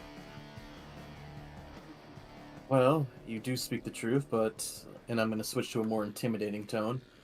As fair as that is, I see that prismatic wall is guarding what's important to you, and as you noticed, a few of those walls have already broken. I'm well aware how to shatter each and every layer of that wall to finally get to what you're protecting. Now, I understand trust is over a leap of time, but maybe you would find value in loyalty before, if we cannot come to an agreement, you may not exist with what 9th level spell that is protecting left of your brain. And can I roll an intimidation check? Go ahead. Can I use a lucky point? Go ahead. 43. I'll give you inspiration. I have observed the progression of this combat since they start. Your party is at disadvantage. My projections, in about 1 minute, members of your party will be destroyed.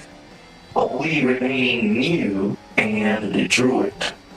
The druid and you can be destroyed over a period of 1 minute. If you destroy my prismatic wall, my higher level defenses will kick in and eliminate you even faster. That piece of the rod you want could be yours if you take my deal, as I won't need that piece of the rod in order to maintain my function. Right now, in order to continue to exist, I will defend that piece of the rod until my last breath, with every single layer of defense and contingencies that this ancient body has to offer. And I look to the others and I go like, arcane secrets. That can be quite a variety of things. Is this what you guys are worried about, or is there something I'm missing as I talk to the others of the party? I've offered it the arcane secrets. It does not seem interested. It does not seem to be very fond of what my mind has to offer. Drazov, are you telepathic? I don't think so. Then what he hears is Oh, right, I'm stunned. I forgot. All right, never mind. Yeah, all right, no, I'll take that line again. People go like, well spoken. All right, someone who I can understand. As he looks at the other three. Midge speaks up. As someone that was in the grasp of this creature, it continued to try to burrow into my mind to get a secret. Creek, my biggest fear, being as we are, there is one secret that we all hold dear. I dare not let this creature know the knowledge.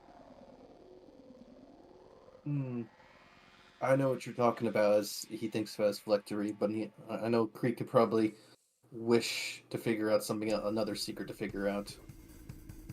Yeah, that secret is more valuable. And I know that we would have to build trust and do favors, which I'm not sure how much time we have. Cyril, Vokar, Any other input?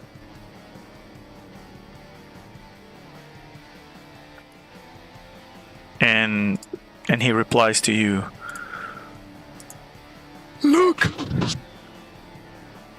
I think right now, if this creature is correct, the odds might getting stacked against against us very fast. I mean, there's only so many potions of healing that I can carry. And it seems you guys haven't figured out how to destroy the defenses of these creatures. They all seem in pretty good shape. I think maybe we gotta take the least worst option. Plus, and I'm gonna relay this. Volkar said to the others, we just have to guard the gem. It's not like anyone else is going to know about this gem. We just have to protect the gem then, if it has the knowledge we give it. Yeah, seems about the same effort to protect the rod. And we seem to keep the rod well. I know you've entrusted me with one of those pieces, and I've been able to hold my ground, whether it be with my blade or my words. Now Besides, that would make everybody in this party puzzled, because, wait, Creek has a piece of the rod? Wait, what? How did you Yeah. get a piece? at the death house, don't you remember? No. Ooh, now wait, I rolled a nat 20 on my insight. Wait, when we were at the death house, Kaz got the piece. How did you get it from Kaz?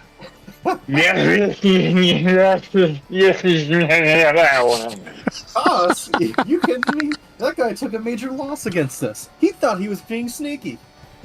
But we got the one up on him. No, Okay. he grew to the size of a mountain and climbed out of the house. I don't know what you were drinking, but no, the house is still in great shape.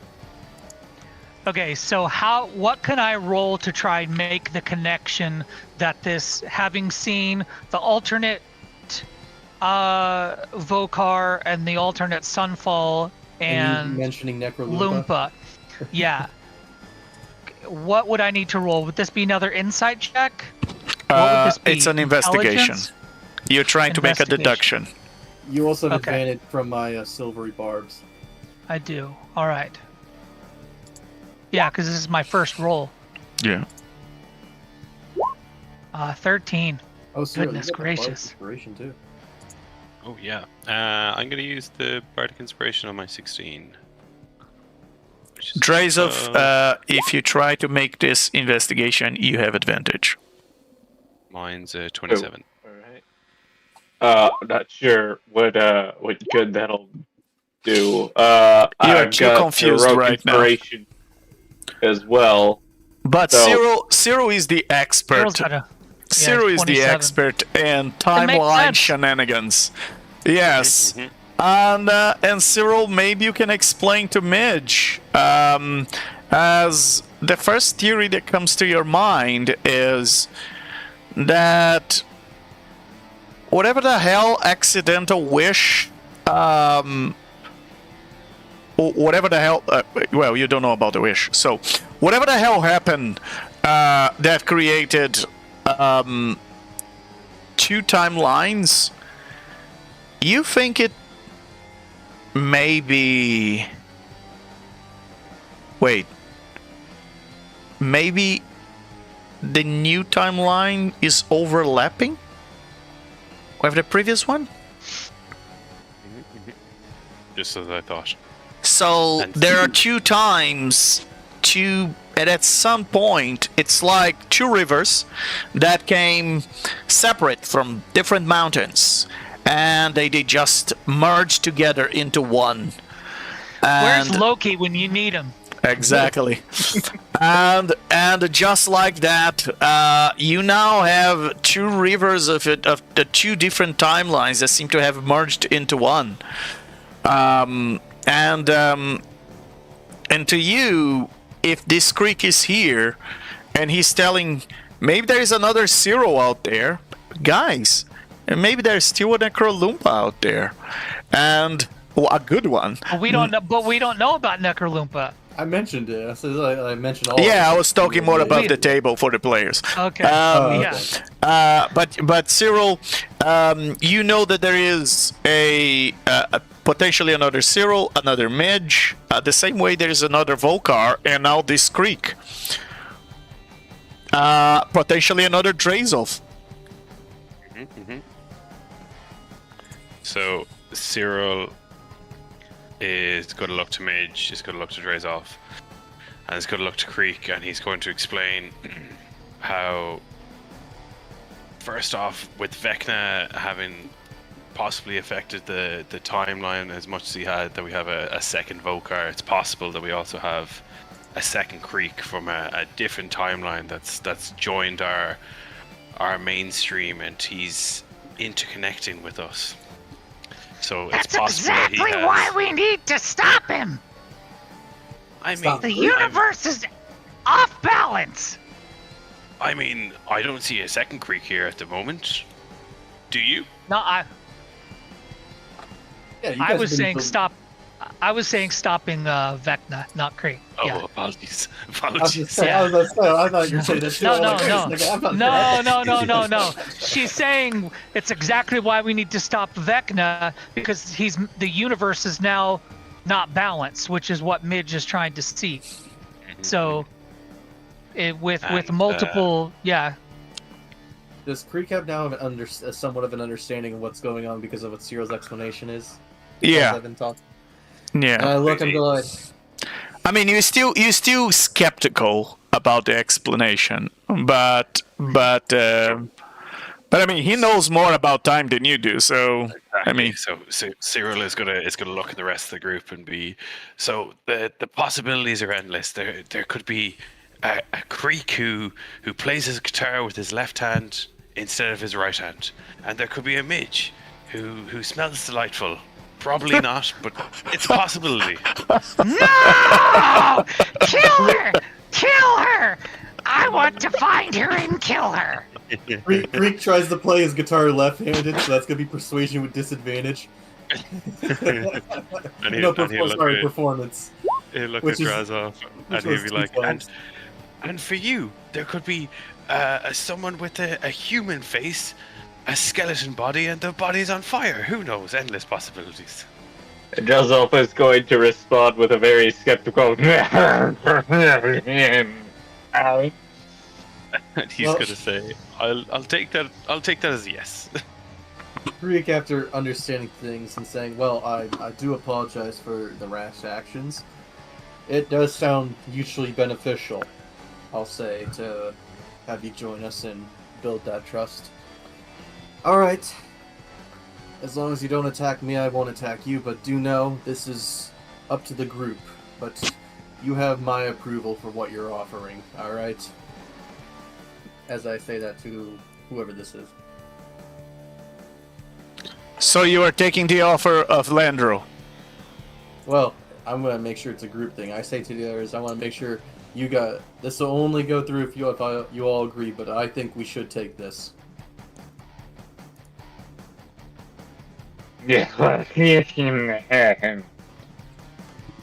Greek is gonna move over to here. I'm telling you, up front, that creature is not touching my head.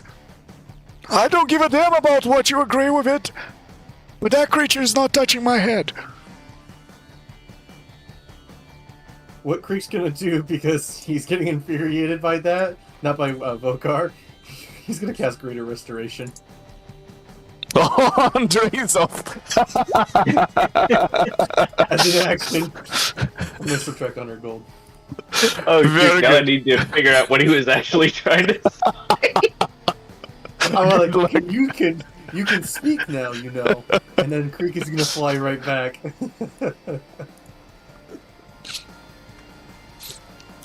I'm still very certain that you are probably cast in disguise. That one day I will try to crown up your head or wherever you are keeping it, but for now, I agree with your plan. It is a solid plan. It has merit. And I look to Cyril and Midge.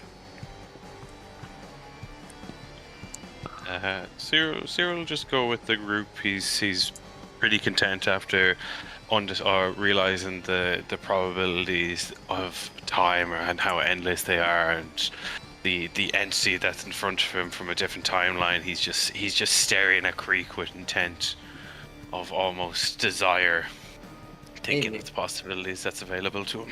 Maybe this creek has a different way to get his phylactery and a different way to destroy it. Is that possible, Legend? Repeat the question. If it's a creek from a different timeline, then that means he probably has a different kind of phylactery, a different kind of way to open it, and a different kind of way to destroy it. No. He's Okay. Well, it was worth a shot. perfect copy of the other creek, except by the memories.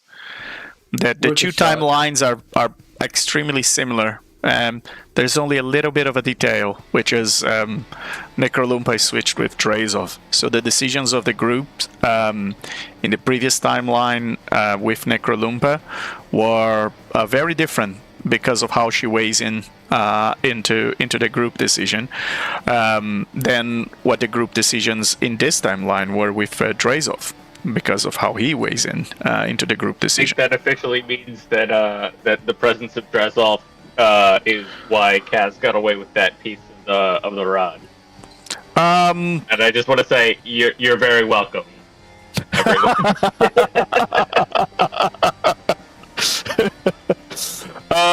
Well, it was, let's say, as a butterfly effect, it was something that contributed to us having gone away. All right, so Creek, you're taking the deal? To move the thing, and I want to get Midge's input. I know Drazov and Cyril said something. I want to hear what Midge says, because I said this is a group effort. I mean, I'm not really in favor of this, but Well, let me borrow. you said hold on.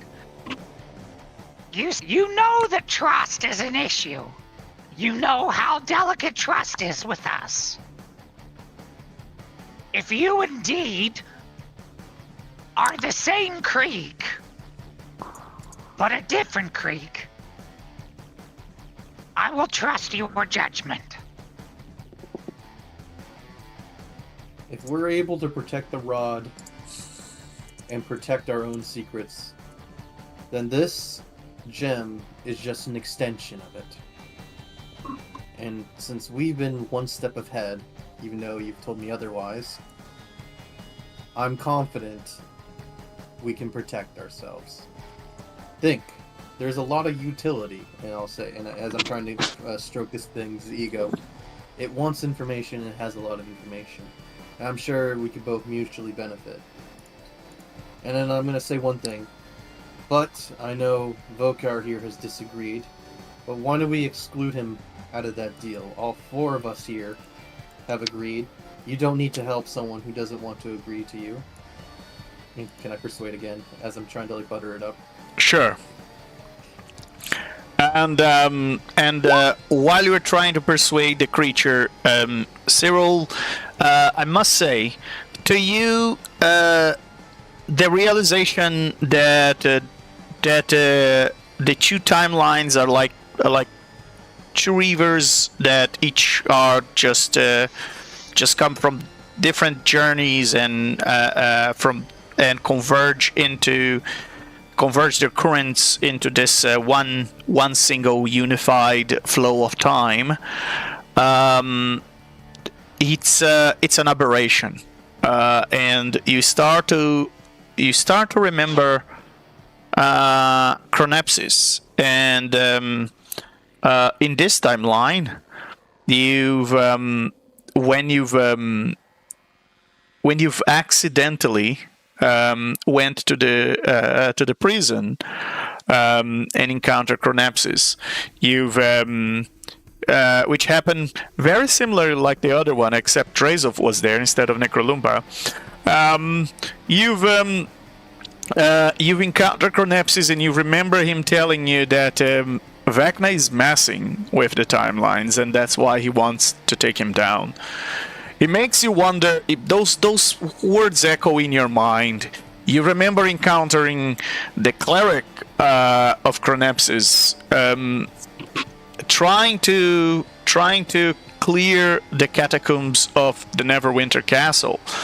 And maybe, just maybe, he could be an ally in this fight, an ally that you guys have not leveraged upon, and maybe he can give you a little bit more knowledge about how do you split two rivers that merge and intertwine together. How is that even possible to separate two flows of time that just merged into one? That's a big time mess, Cyril, for you to figure out. Don't cross the streams, man. Don't cross the streams. Legend, before you storytell my natural one, I have advantage from Silvery Bard I'm going to use on that. From Yes, yes, that's probably a good idea. Much better. One better. Well, it's not a nat 1. It's a nat 2. All right. So, the creature says to you, Okay. It seems like an adequate deal. No ambition that all members of your party would agree with this. After all, you are volatile creatures that seem to follow your feral impulses. Probably because your brains are deteriorating inside your skulls. And I understand the chemistry of your brains is probably quite off balance. But I still demand the carrying of at least one secret as a token of how invested you are in this. So before I put down defenses and explain to you how to transfer my consciousness into the gem. So, who should I take the secret from? Well, since I'm the one who got here last and I've been the one talking, I look to the others for a quick second. I guess I'll gladly volunteer first to set the example. all right. As a reaction, Landro is going to touch your head. And Creek, what is the secret you bring forward to Landro? It must be an arcane secret. What defines as an arcane secret? Something related to lore of magic. Oh, as a bard, there's a lot I know about the lore of magic. All right. But as a player... As a player, this is your test. Oh my goodness. I get... Okay. I guess... when I think of arcane magic, I think of the weave. I'm That's the only thing I was gonna say. Yes, talk about the weave. But that's no secret. That's no secret. Ah! Would I be... Since I'm a bard, and I have sweet talk people, and I can get my information through making deals or talking, or I have the wish spell, is there something in my tales of being a bard that I would know that very, very little people would know? Well, there's something you carry with you that very little people would know. The Pyxis of Pandemonium? No. And you don't carry that with you. You already spent that, didn't you? Oh, no, but you said this creek didn't use his. I said this creek used his. Oh, it did? My bad. Yes. Yes on using the pixies, yes on the spell slots.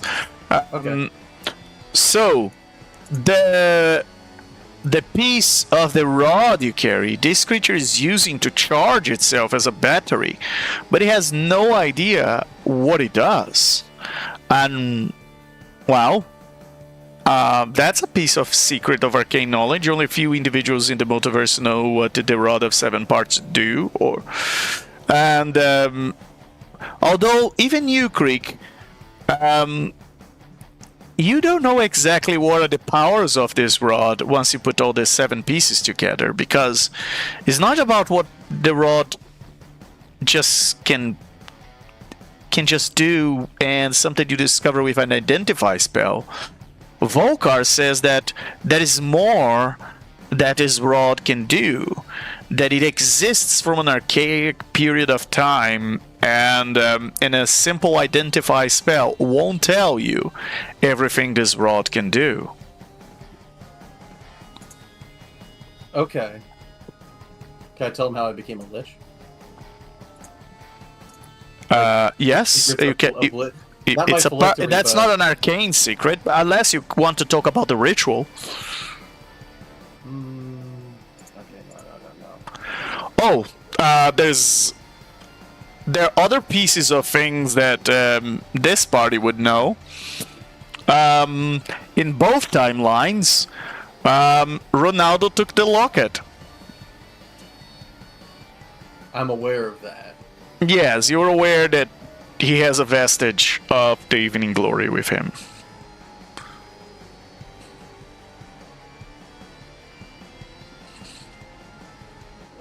Out of character, I think I should use that. I mean, you're suspicious that it's doing something to him. All of you are at this point, but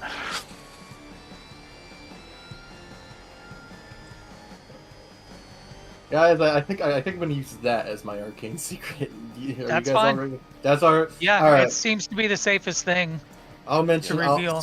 So I'll say, all right, and I reveal, and I'll say, well, we have encountered many interesting items. I know I carry one myself, but one of us carries is a vestige, artifacts of sorts. A woman with heart-shaped holes in her palms spoke to us, and she's saying something about accepting her heart, something like a vestige of even glory. And as you know, that item is related to that. Do I know she's a demigod or a god? yeah, absolutely. I mean, Is related to this deity. It's, as you could say, vital to her, a part of her, and those who accept her gain all sorts of power, benefits, but get the affliction of her obsession as part of their personality and inspiration. And that's what Creep will say as his arcane secret.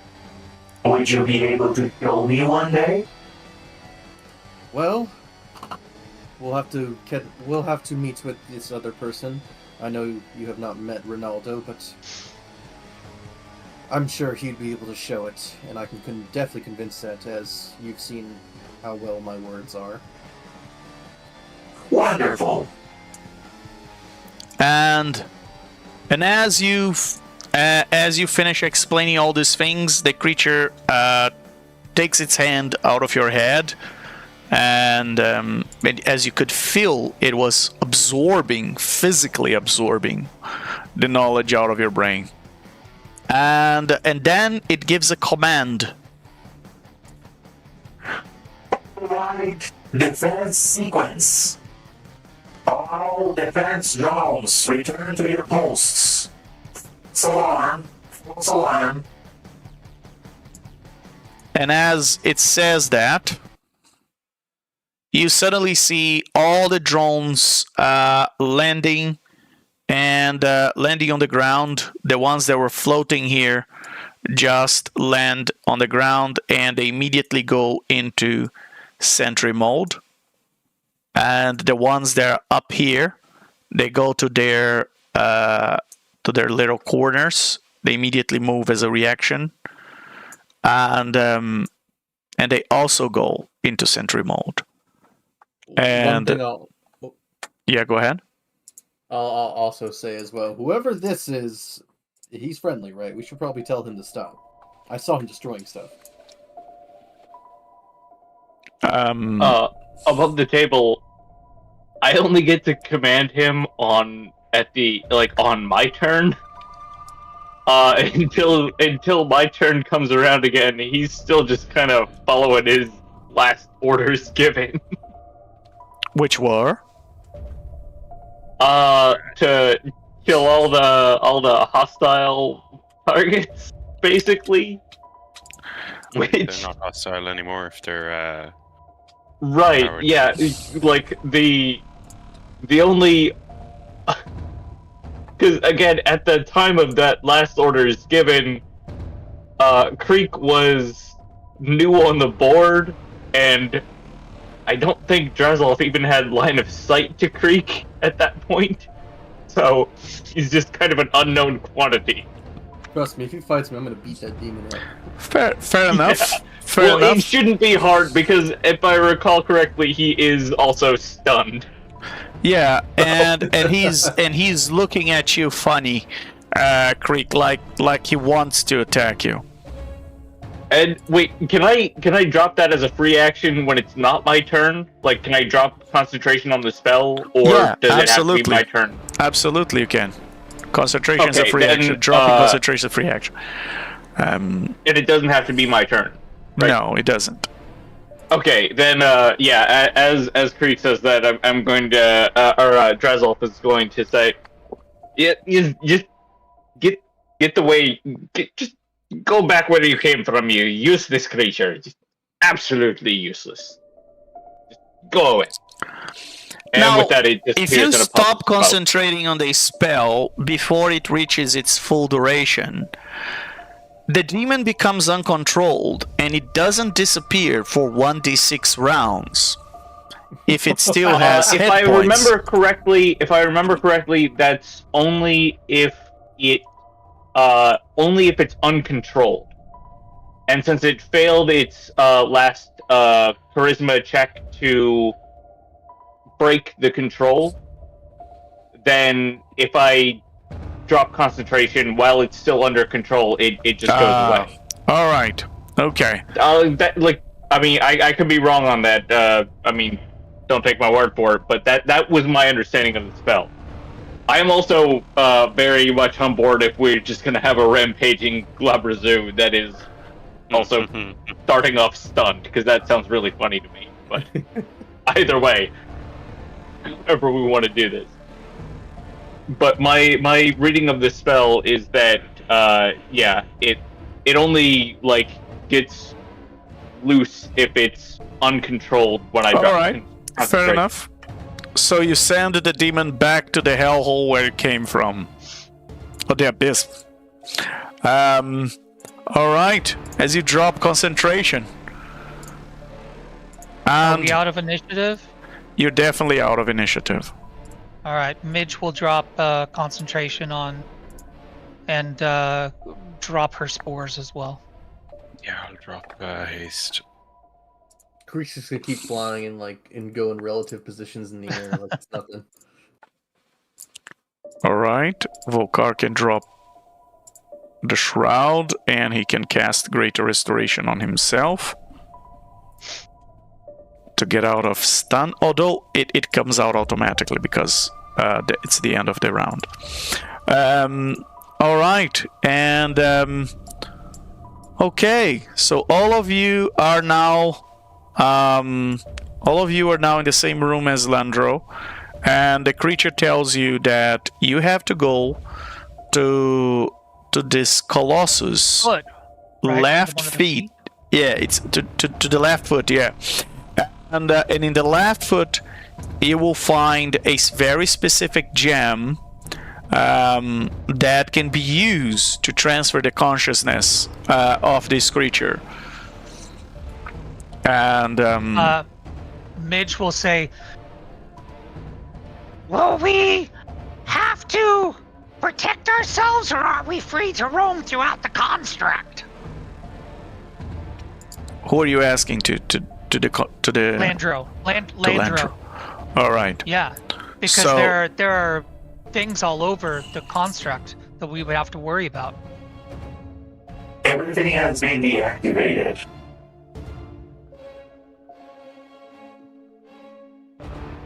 The defenses are no longer active. Just don't attack anything, and you should be fine. Okay. Is it bad that I want a long rest? Ooh. Shall we go? So, downwards to the neck, then go through the shoulder, and through the abdomen, pass through the hips. When you get to the hips, go into the left leg, go down all the way to the foot. And then in there, you shall find the gem I'm referring to. There's no way you can miss that. Okay. Down the neck, past the abdomen, to the hips, to the leg, and then the foot. Yes, sir. So, how many of you are going? Sorry, just, above the table, is there like a ladder down the neck or something? Because No. I feel like we used mist form to fly up here. Well, yeah, you guys do. Well, currently I'm in flight, so I can immediately move. Right. Is it still? I'm assuming it's not zero gravity throughout the. No, the zero gravity has been shut down. That's why I'm removing the altitude of all of you. You wouldn't take damage from the fall, but you may have fallen weirdly. Drazov was also a good timing because you only had 17 points of health left.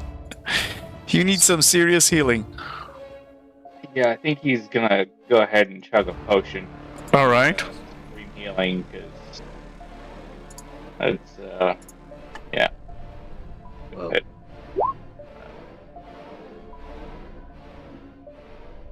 I'm not sure how you guys get up here, but as you saw, I can currently fly through here.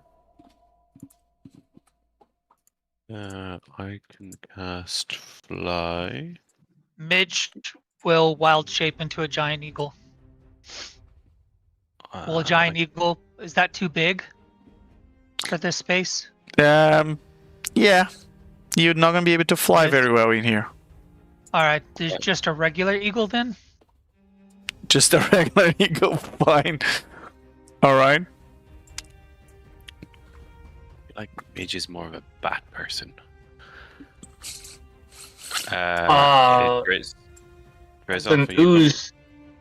As an ooze, can I just like slurp down there, or is that gonna? You can slurp, but it's not gonna be very fast. Right. Okay. Let me speed this up. Let's fast forward this. As you all go down, except Volkar, he's not gonna move. He's too lazy.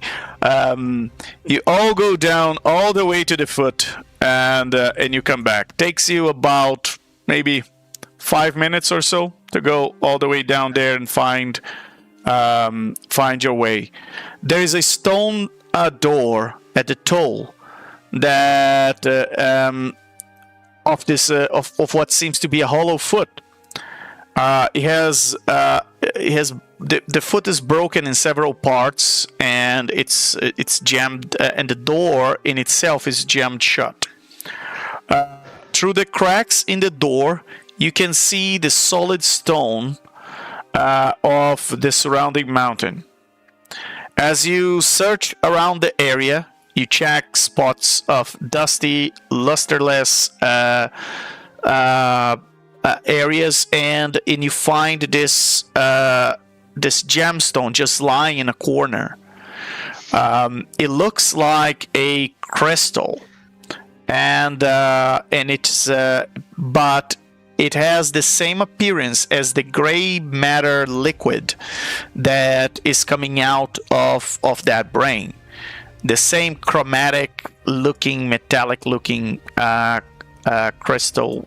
And actually, I think I can put here for you guys in the character chat. This is how it looks like.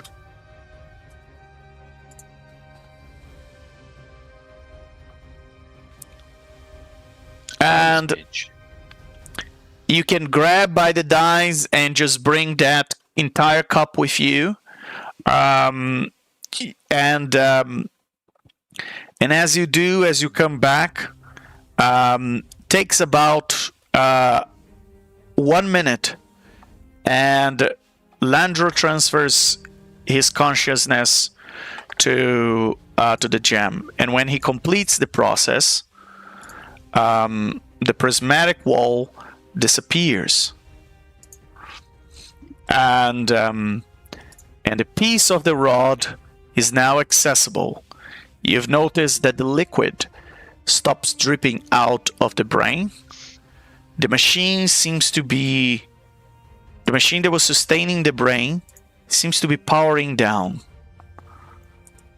And as you hear this, the sound of something just shutting,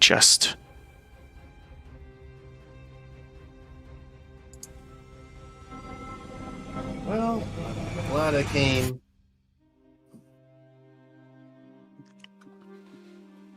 And now, guys, let's see how lucky you are. Let's go back to that race to the 7, or maybe to the 14, or at least to one set of 7. All right.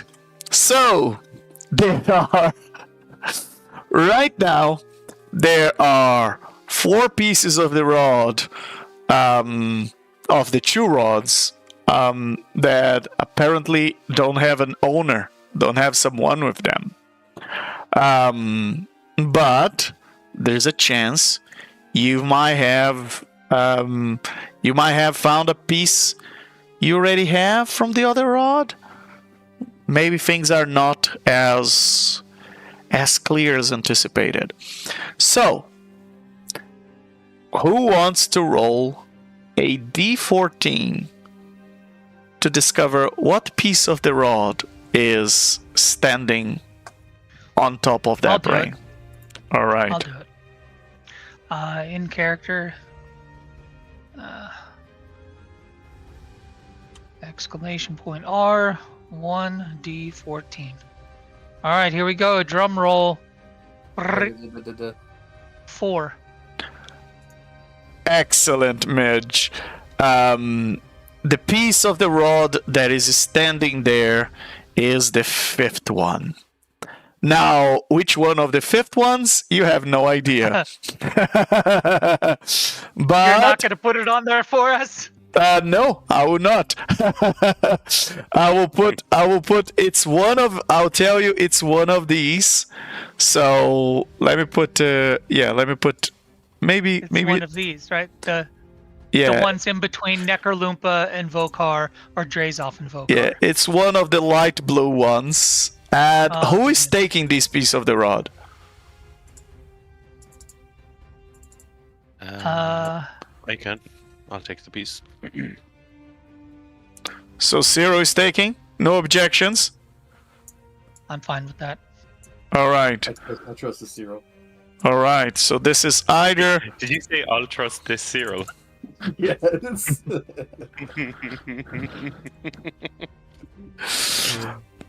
So it seems you guys have a fifth piece of the rod of 7 parts. It could be this one. It could be the one on the top. But you put it on the one that was originally ours. So and I put an exclamation mark on the top. I'm trying to change there, but I don't. I'm just messing with you. Yeah. It's fine. There you go. All right. So Cyril has 2. Great, good job, Cyril. Cyril has 1. You don't know which one he has. And let me put in a question mark there. All right. So, but the good news is you have one of them, and it's a piece you didn't have. Good roll, Midge. Good roll. On a 1 to 4, you would have got one of the pieces you didn't have, and you roll a 4. Excellent. So, all right, you guys been lucky on this one. Let's return to the to the construct.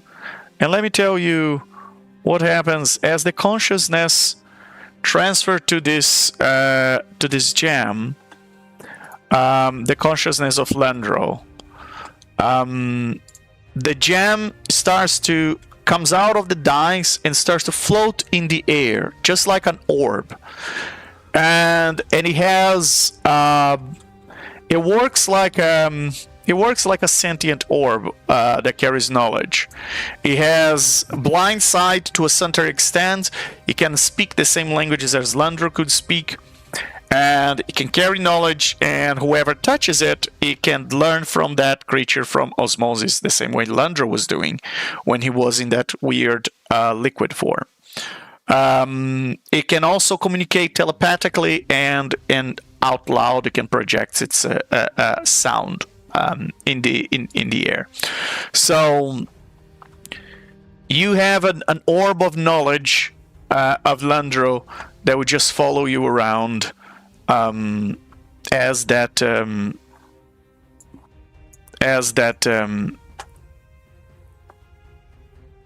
a new companion, I should say, a new buddy. So the question is, where's next, guys? Where are you going next?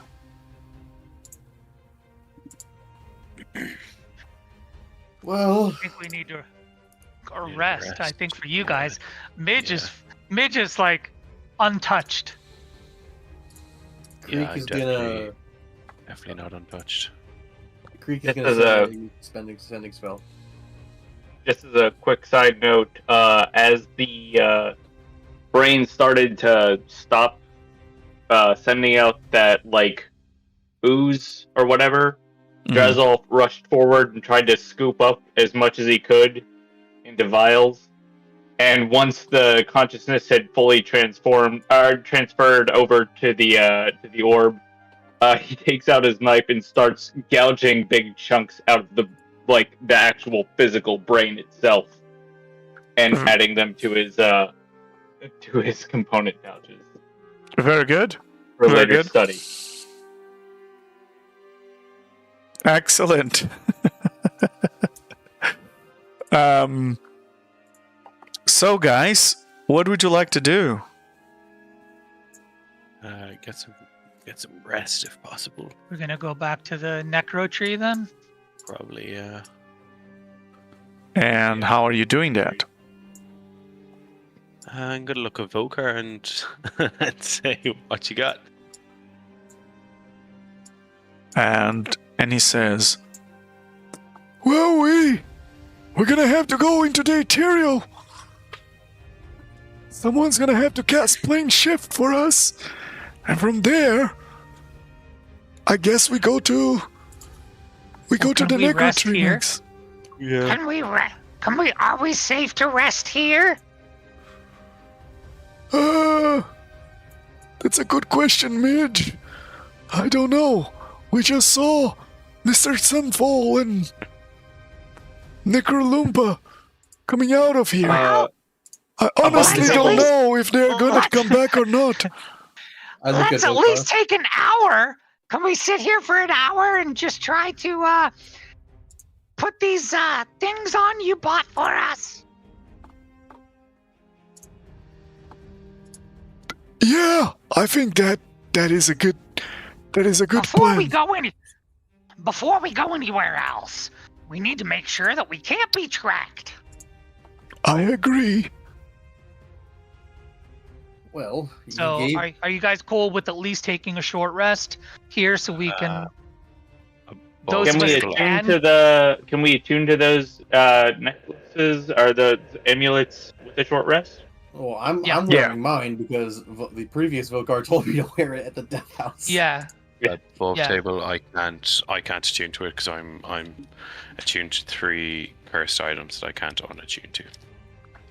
Alright, well, I'm gonna de-attune to my Hat of Disguise and attune to the amulet Well, that's of are we take? Proof Oath.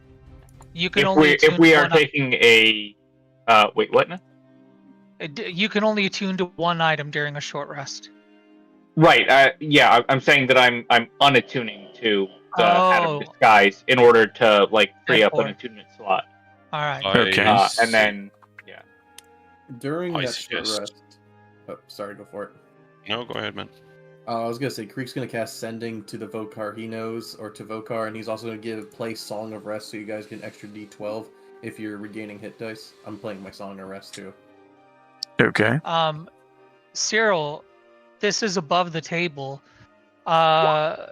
Can you be uncursed by any of the items? I can't remember what we said initially. As far as I know, he doesn't know they're cursed. He doesn't want to. The type of curse is of his items are the type of curse that tells him that he doesn't want to be unattuned with the item. So yeah. Do you already Also- have Mystic Conflicts, Cyril? Above the table? No. All right. How close might Also- you be to getting Mystic Conflicts, Cyril? I could have it by next week. Okay. Getting bullied into I'm buying not feet. not bullying you. It's just I think it's pretty vital to our survival that you get attuned to this amulet.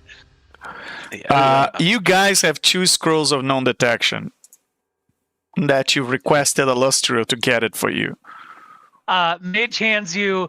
Midge walks over and hands Cyril the scroll of non-detection that's in her inventory.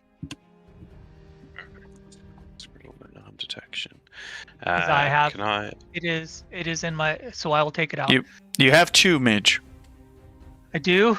Who else needs one? Should I just give them both to Cyril then until he? Learn. Can I learn one? Is this spell? It is a spell, yes. It's called non-detection, and you can definitely learn. What's the? No, it's gone. Did you already take it out? Legend? No, I have not. Did you add in the first place?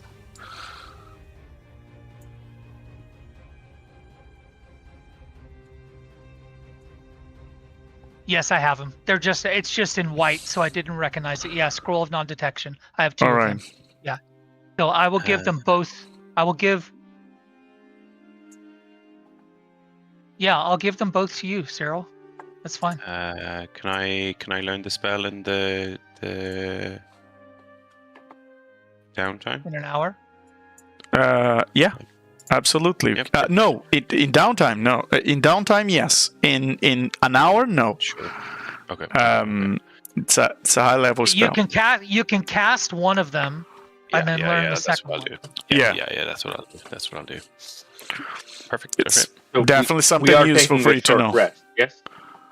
Yeah. So you can Yeah, all we're gonna apply take a a short short rest to your character sheets for an hour. I'll give you guys an extra D12 with Song of Rest, and during that, I don't need a short rest. I'm just gonna cast Sending to Vokar. Yeah, I don't think I'll take a short rest, but I don't need any healing because why does it? I'm gonna need a lot Yeah, I rest should here. be at. Should I roll the D12 to see how much people get if they spend a hit dice for my Absolutely. All right. And then I already wrote that you guys get an extra 6 HP if you're healing from me, and then I sent my message of what my 25 words are. Okay. Yeah.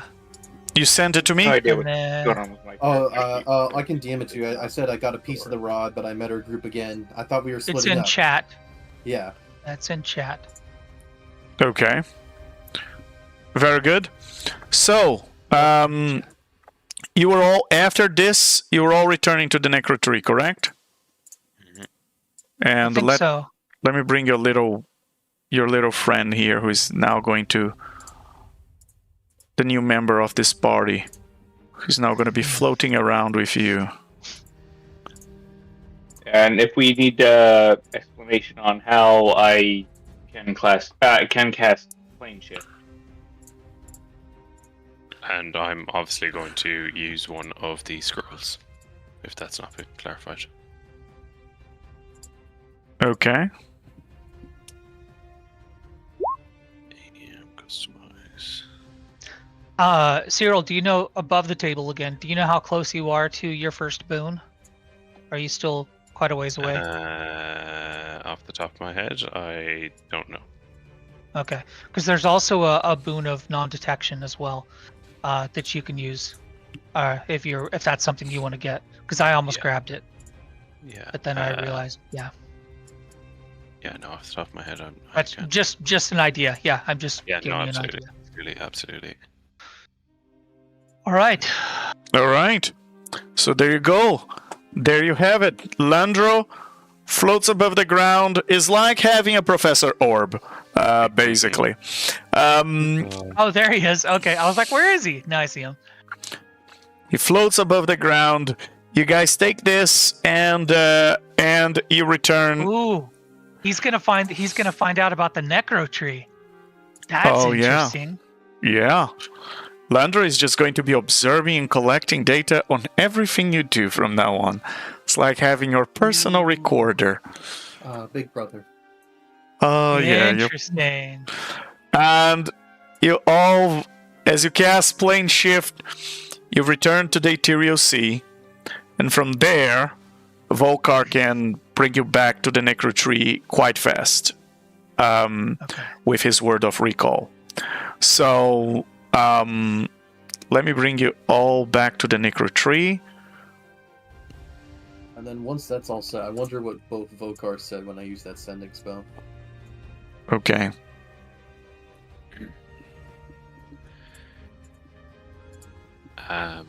Just out of curiosity as well, what rod of the 7 am I adding legend? Fifth part. Perfect. Thank you. Which rod is the 7? Is everybody back at max? Or is there anyone that current HP is not max after the short rest? For some reason, my HP didn't actually change when I. For some reason, when I do a short rest on my character sheet, it doesn't update. Yeah, they made this a bit complicated. So basically, you gotta click on short rest, then you select how many hit dice you want to roll. Then you click on the little box with the heart in it. Then it rolls the hit dice. Then you click take a short rest, and then you have like 5 seconds to click on the button again to confirm, and then it applies to you. If you got all that, if not, Wait, what? So yeah, I'll show you after this session. Did that? I mean, I allocated enough hit dice that it should have put me back at max, but it there's literally no change. All right, I'll just put you back at max. That's fine. Yeah. Okay. Let me bring you all back to the Necrotree. As after a very long time in this travels of yours, you finally return to your little hub, hidden from the detection of others. And here are you. And Volkar says, "Okay, all right. I guess this creature is now coming with us, huh? I'm not a big fan of that. I think this might cost us in the long run."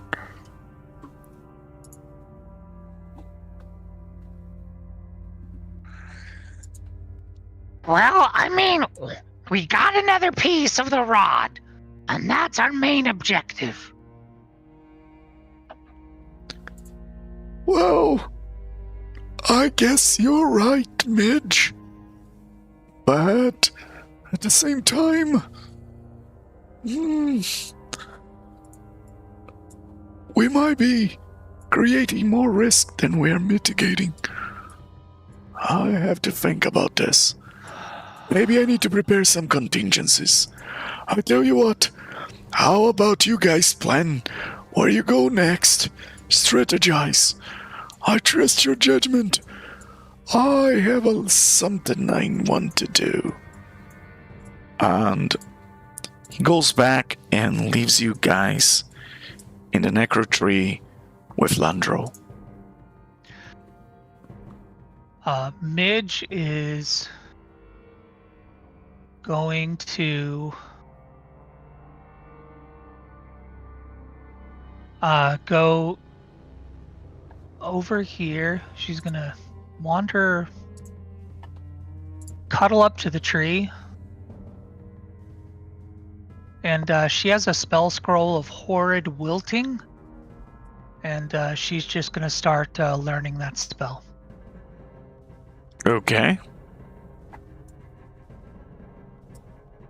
Well, You mean you don't have a spell book, Midge? Oh, So, don't. No, well, you're she's a gonna druid. look really she's gonna look really confused when she tries to learn the spell and realizes that she can't. Cyril- And she's gonna hold the parchment, and she's gonna keep turning it around and trying to. I'm not sure how to do this. Cyril from across the way is just going to slump himself against the wall here and slowly shake his head and say, "It's not for everyone, dear. Maybe you should leave it to the more intellectual kinds." But this spell is perfect for me. I need to learn it. and Creek just thinks to himself, that sounds exactly like Midge, too. As he's like thinking he just said goodbye Above to the table, is there any way that Mitch can learn horrid wilting? So, Midge, druids is a class that knows its spells. So, if it is But available, the spell doesn't exist. It doesn't exist. if it's not in your list, there is you can cast as a spell scroll, but you cannot learn. I want this spell so badly. It's fantastic. You can ask Chronepsis to go back and by the way, you have one more slot to prepare another spell, which is unused. You're 24 out of 25. But yeah, it's not in your list, so you don't have a way to know. But you can ask Chronepsis to go back in the past and then become a wizard. No. I can't help but think back to that very first interaction that happened when Drazolf was first introduced to the timeline between Midge and Drazolf, where she saw him disintegrate two enemies and go, how did he do that? And he goes, it is a matter of skill. And she immediately decided that she didn't like Drazolf. Yes. And I feel like that feeling is probably coming back like 1,000-fold right now. Like That she is a really spell wants that to he learn had. this spell.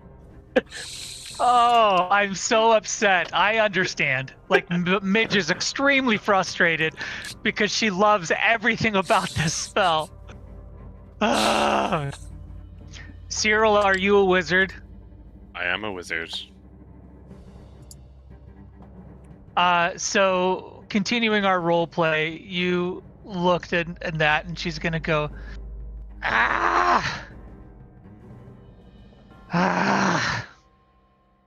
Do you have any interest in this? And Cyril is gonna lift his chin, interested, but try to play it off and say, I mean, if it's of no use to you, I could always do with some more spells, you know. I mean, it would really make me happy if you learned this and you started using it. And as Midge says, it would really make me happy. He snatches it out of her hand and said, I'll think of you every time I cast it, and he just like scuttles away. all right. So it's a pretty high level spell, dude. It's 8th level. It's Well, 8th level. If you have a ring of spell, oh no, it's not gonna work. If you have a spell gem, you can cast into a spell gem, and Midge can carry that spell gem and use it. Now, Midge, roll an intelligence check for me. Okay. It's just a straight intelligence. All right. 18. Nice. Very good. Midge, guess who you know that carries some spare spell gems with him? Vokar? Yeah. Oh, yeah, because he gave me the mind crystal. Is that what you're talking about? Oh no, not Okay. not elemental gems that change or mind crystals that change. No, he has a proper spell gem. He has some extra spell gems that you can use to store spells in it. So how would I do that then if I can't learn the spell? You can This is still above the cast it. table. I don't. So basically, Cyril casts stores the spell in a spell gem, and you can use the spell gem as if it was your spell slot to cast the spell. Oh my god. Midge goes, Wait, Cyril! I have an idea! and Do tell.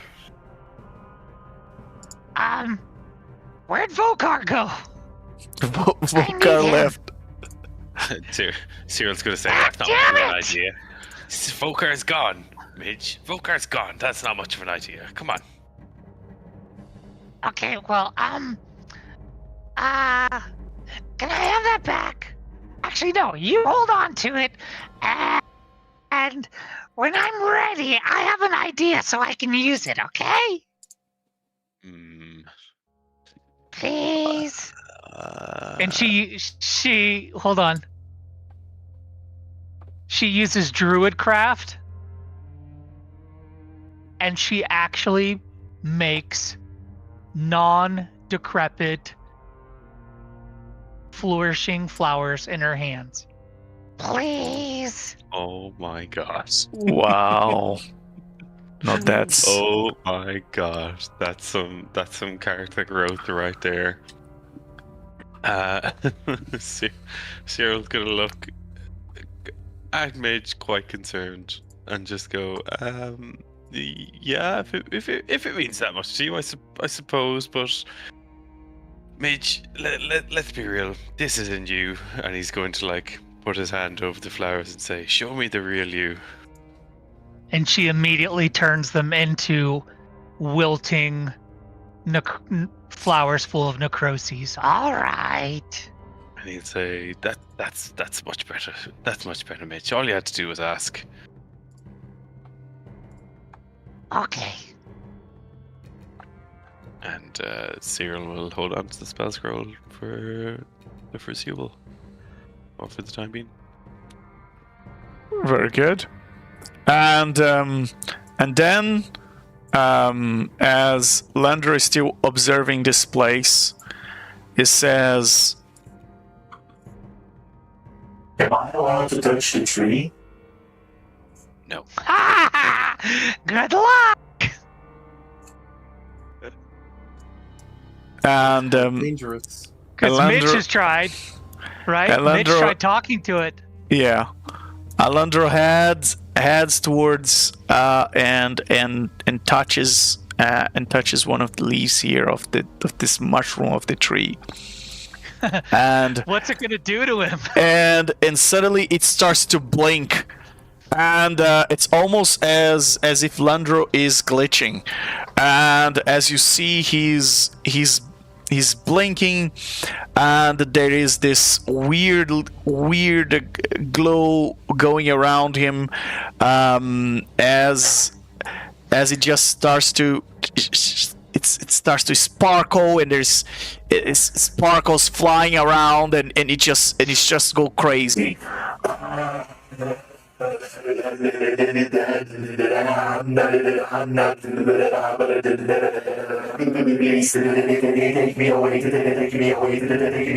I think he wants. Someone should probably get him. He wants to pull him. Yeah, I don't have mage hand. Who can pull him away? I'll cast fly on myself. Wait, would Wait, Mage Hand even work? To pull him away? Yeah, We because can he's try. like a living thing, or a sort of living thing. Does it Yeah, count mage as a hand will living work. thing? Yeah, I'll- but you can I'll- still. Oh, All right, Mage yeah, hand I'll lift. use mage hand and Self-destruction sequence starting. try to yoink him back. I'll also use Mage Hand and try and assist if there's resistance. And you pull him back, and you see that he starts to fly around erratically as he's just going in random directions as if he's drunk or stunned or dizzy, and he just then suddenly just lands on top of this wall, and it says, Thank you, Drazov. Thank you for taking me out of there. Goodbye. Yes, it provided you. very useful data. You have been most valuable in contributing to my information source. Oh, Thank you. no, wait, but you would know, because you would have seen Midge try and interact with it earlier, but the player didn't know that. No, but like the entire time that since we've got here with Landro, Drazov has been following it around and taking notes. Oh, so you're taking notes of it taking notes. Interesting. Yeah. It's just science. It's too much. Too much information. I was overwhelmed. I was about to start self-destruction sequence to end the process, to interrupt the process. That was very painful. It's too much data. So much data. Good to know. Midge is gonna say, I know exactly what you mean. I tried talking with it before, and it didn't end up too well.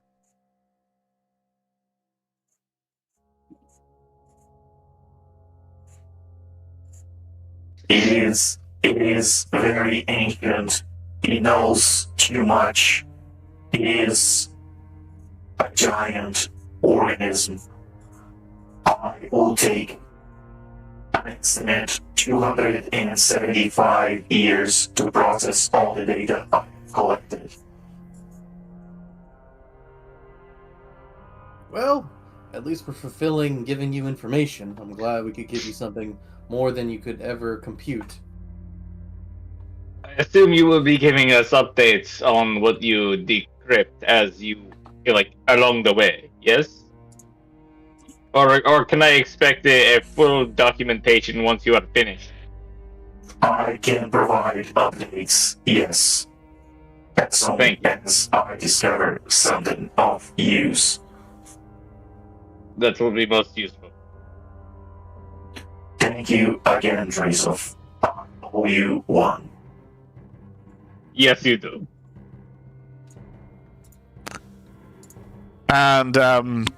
And with that, the question remains before we close this session. Where are you going next, guys? I actually had a question about what that. do we have left? Because I'm Creek from a different timeline, and I sent the sending to Vokar. We split up in different directions. Would I recall where the others went?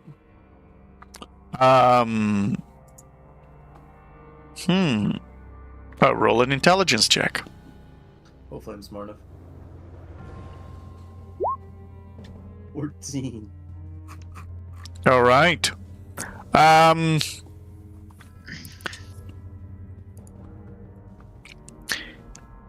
Necrolumpa went to Mechanus. Cyril went to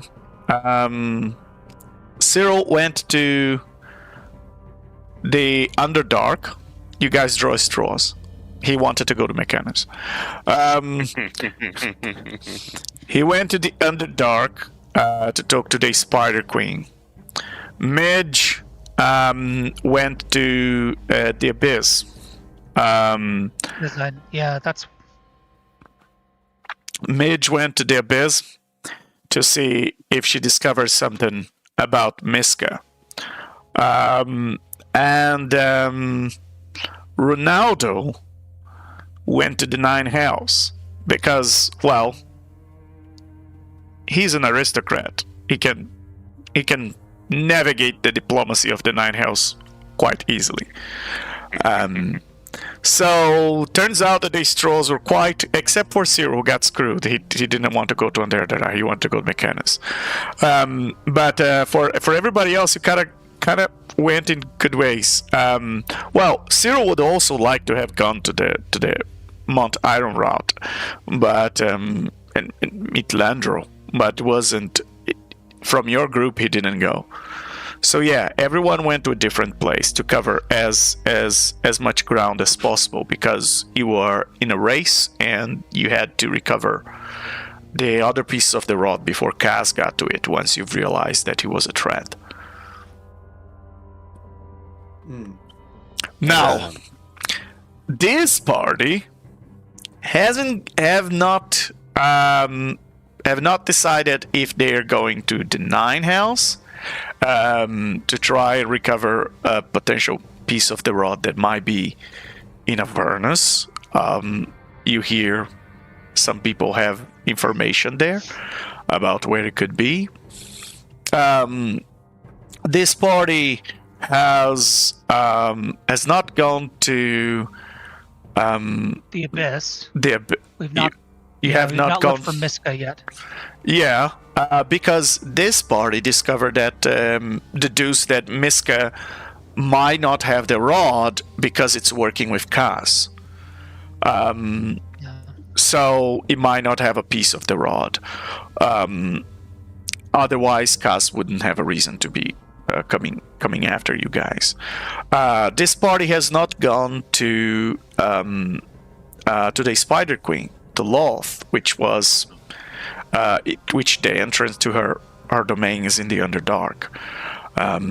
So that is another place you could potentially. There's another place you could potentially go, and where else? I think yeah, you have 2 places and apparently 1 piece of the rod left. So where do you guys want to go next? You guys want to go to the Underdark? I was just gonna say the same, yeah. Yeah, I could I'll contact Cyril Yeah. regarding how he's doing. Not you, Cyril, the other Cyril, as now I guess I figured out there's a timeline difference. And Cyril's gonna get super giddy at the thought of finding another Cyril. And Creek is accepting the fact of, what happened to me again? You blew me up? Why? No. We didn't blow you up. A meteor blew you up.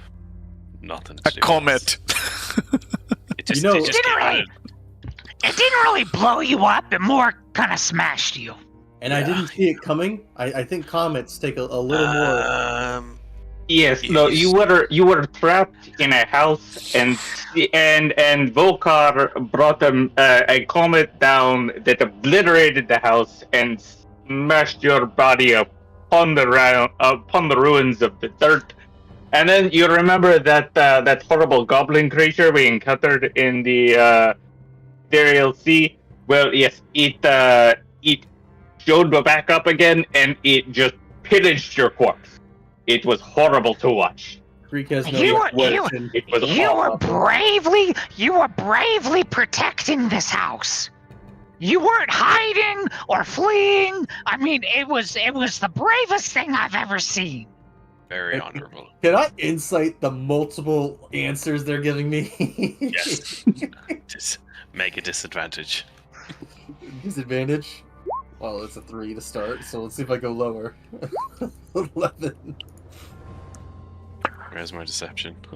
Yeah, Oh, for yeah. all you can tell, everything that they're saying seems incoherent and at the same time, very true. Well, there's one thing for certain. If I'm dead, I'll come back. And you guys are not my group. Because the response I got was from sending were 2 different messages. Will you join us for now, though? Did the when I sent where I'm going back to the tree? Did the other Vokar say anything? Not the one I'm with. The other Vokar sent you a message, and the message says, "You know what I've been thinking? I could ask. I know this ritual. It's a secret ritual from," and he's using several sendings back now to you. Okay. And he's just burning. I've been thinking, there's this ritual I've learned from one of the tomes. Vecna likes to keep a secret. It is, you take a crystal from a control gem from a lad, and you do some nefarious necromantic ritual to it, and then you shove it in someone's forehead, and after you kill them, then you can control them, just like a lad, but an animated corpse. I've been thinking, I feel like I'm about to do this with these two annoying wizards yapping in my ear. Distasha and Illustro. I think it's about time someone makes good use of them.